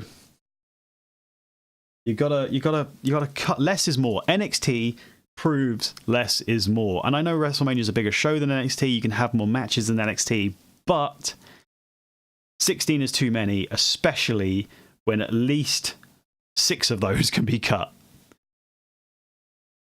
But it's not even the length. The booking of the matches wasn't superb. There are a number of matches. AJ versus Orton springs to mind. Triple H versus Batista was dull as fuck. Roman Reigns, Drew McIntyre, nothing really happened. Balor Lashley was just a TV show, TV type match, you know? And it just. And then obviously the main event had a dodge finish. So, yeah. Anyway, Dan, what are your final thoughts from the WrestleMania weekend? Do you want to mention anything that happened over on Monday Night Raw or SmackDown before we go? Yeah, there was a couple. I watched a lot, and I'm surprised I don't hate wrestling at this one because I watched a ton of it. But I wanted to see what the independents had, and I saw some really good shows from there's a group called Game Changer Wrestling. They put on Joe Juno did his spring break shows, but they're quite good actually, especially if you want to see the battle royal. And 2 visible men fighting each other. yeah, that happened. So that was good. That sounds amazing. I want in on that. Yeah. Cool. So there were some good indie shows. And yeah, Ring of Honor was good. It was good for the most part. And yeah, definitely. And yeah. It's one of those things where we seem to say at the end of these shows every year, WrestleMania was not the best wrestling show of the weekend. Not even close. No. Really? A couple of highlights from Raw that jump out to me were that for some reason they decided that just a random last-minute tag team match was a good way to main event the show after promising a title versus title match with Kofi and Seth. Got that shit, Jesus Christ! And the Hardy Boys are tag team champions on SmackDown now. There you go. That's your highlight. As far as I'm aware, nothing else really happened. But there's a big shake-up next week, so who knows? AJ Styles definitely going to Raw, though. That's my prediction. Do you think? Yep. Well, he's injured at the moment. So. Yes, there we go. That is our show. Dan, thanks for joining me. It's been no problem. Pleasure. I said at the start, just before we started this, I said, let's stick to 2 hours. We've done almost 3. Never mind. We should never say how much hours we do because we don't tend to stick to that. Well, the thing is, Dan, I think we need to stop trying to do 2 shows at once. We seem to keep falling into that trap. But never mind. We shall another time for another show. Don't know when we're going to be back. But yeah, before we do, Mayhem says she had to take her cat to the vets today.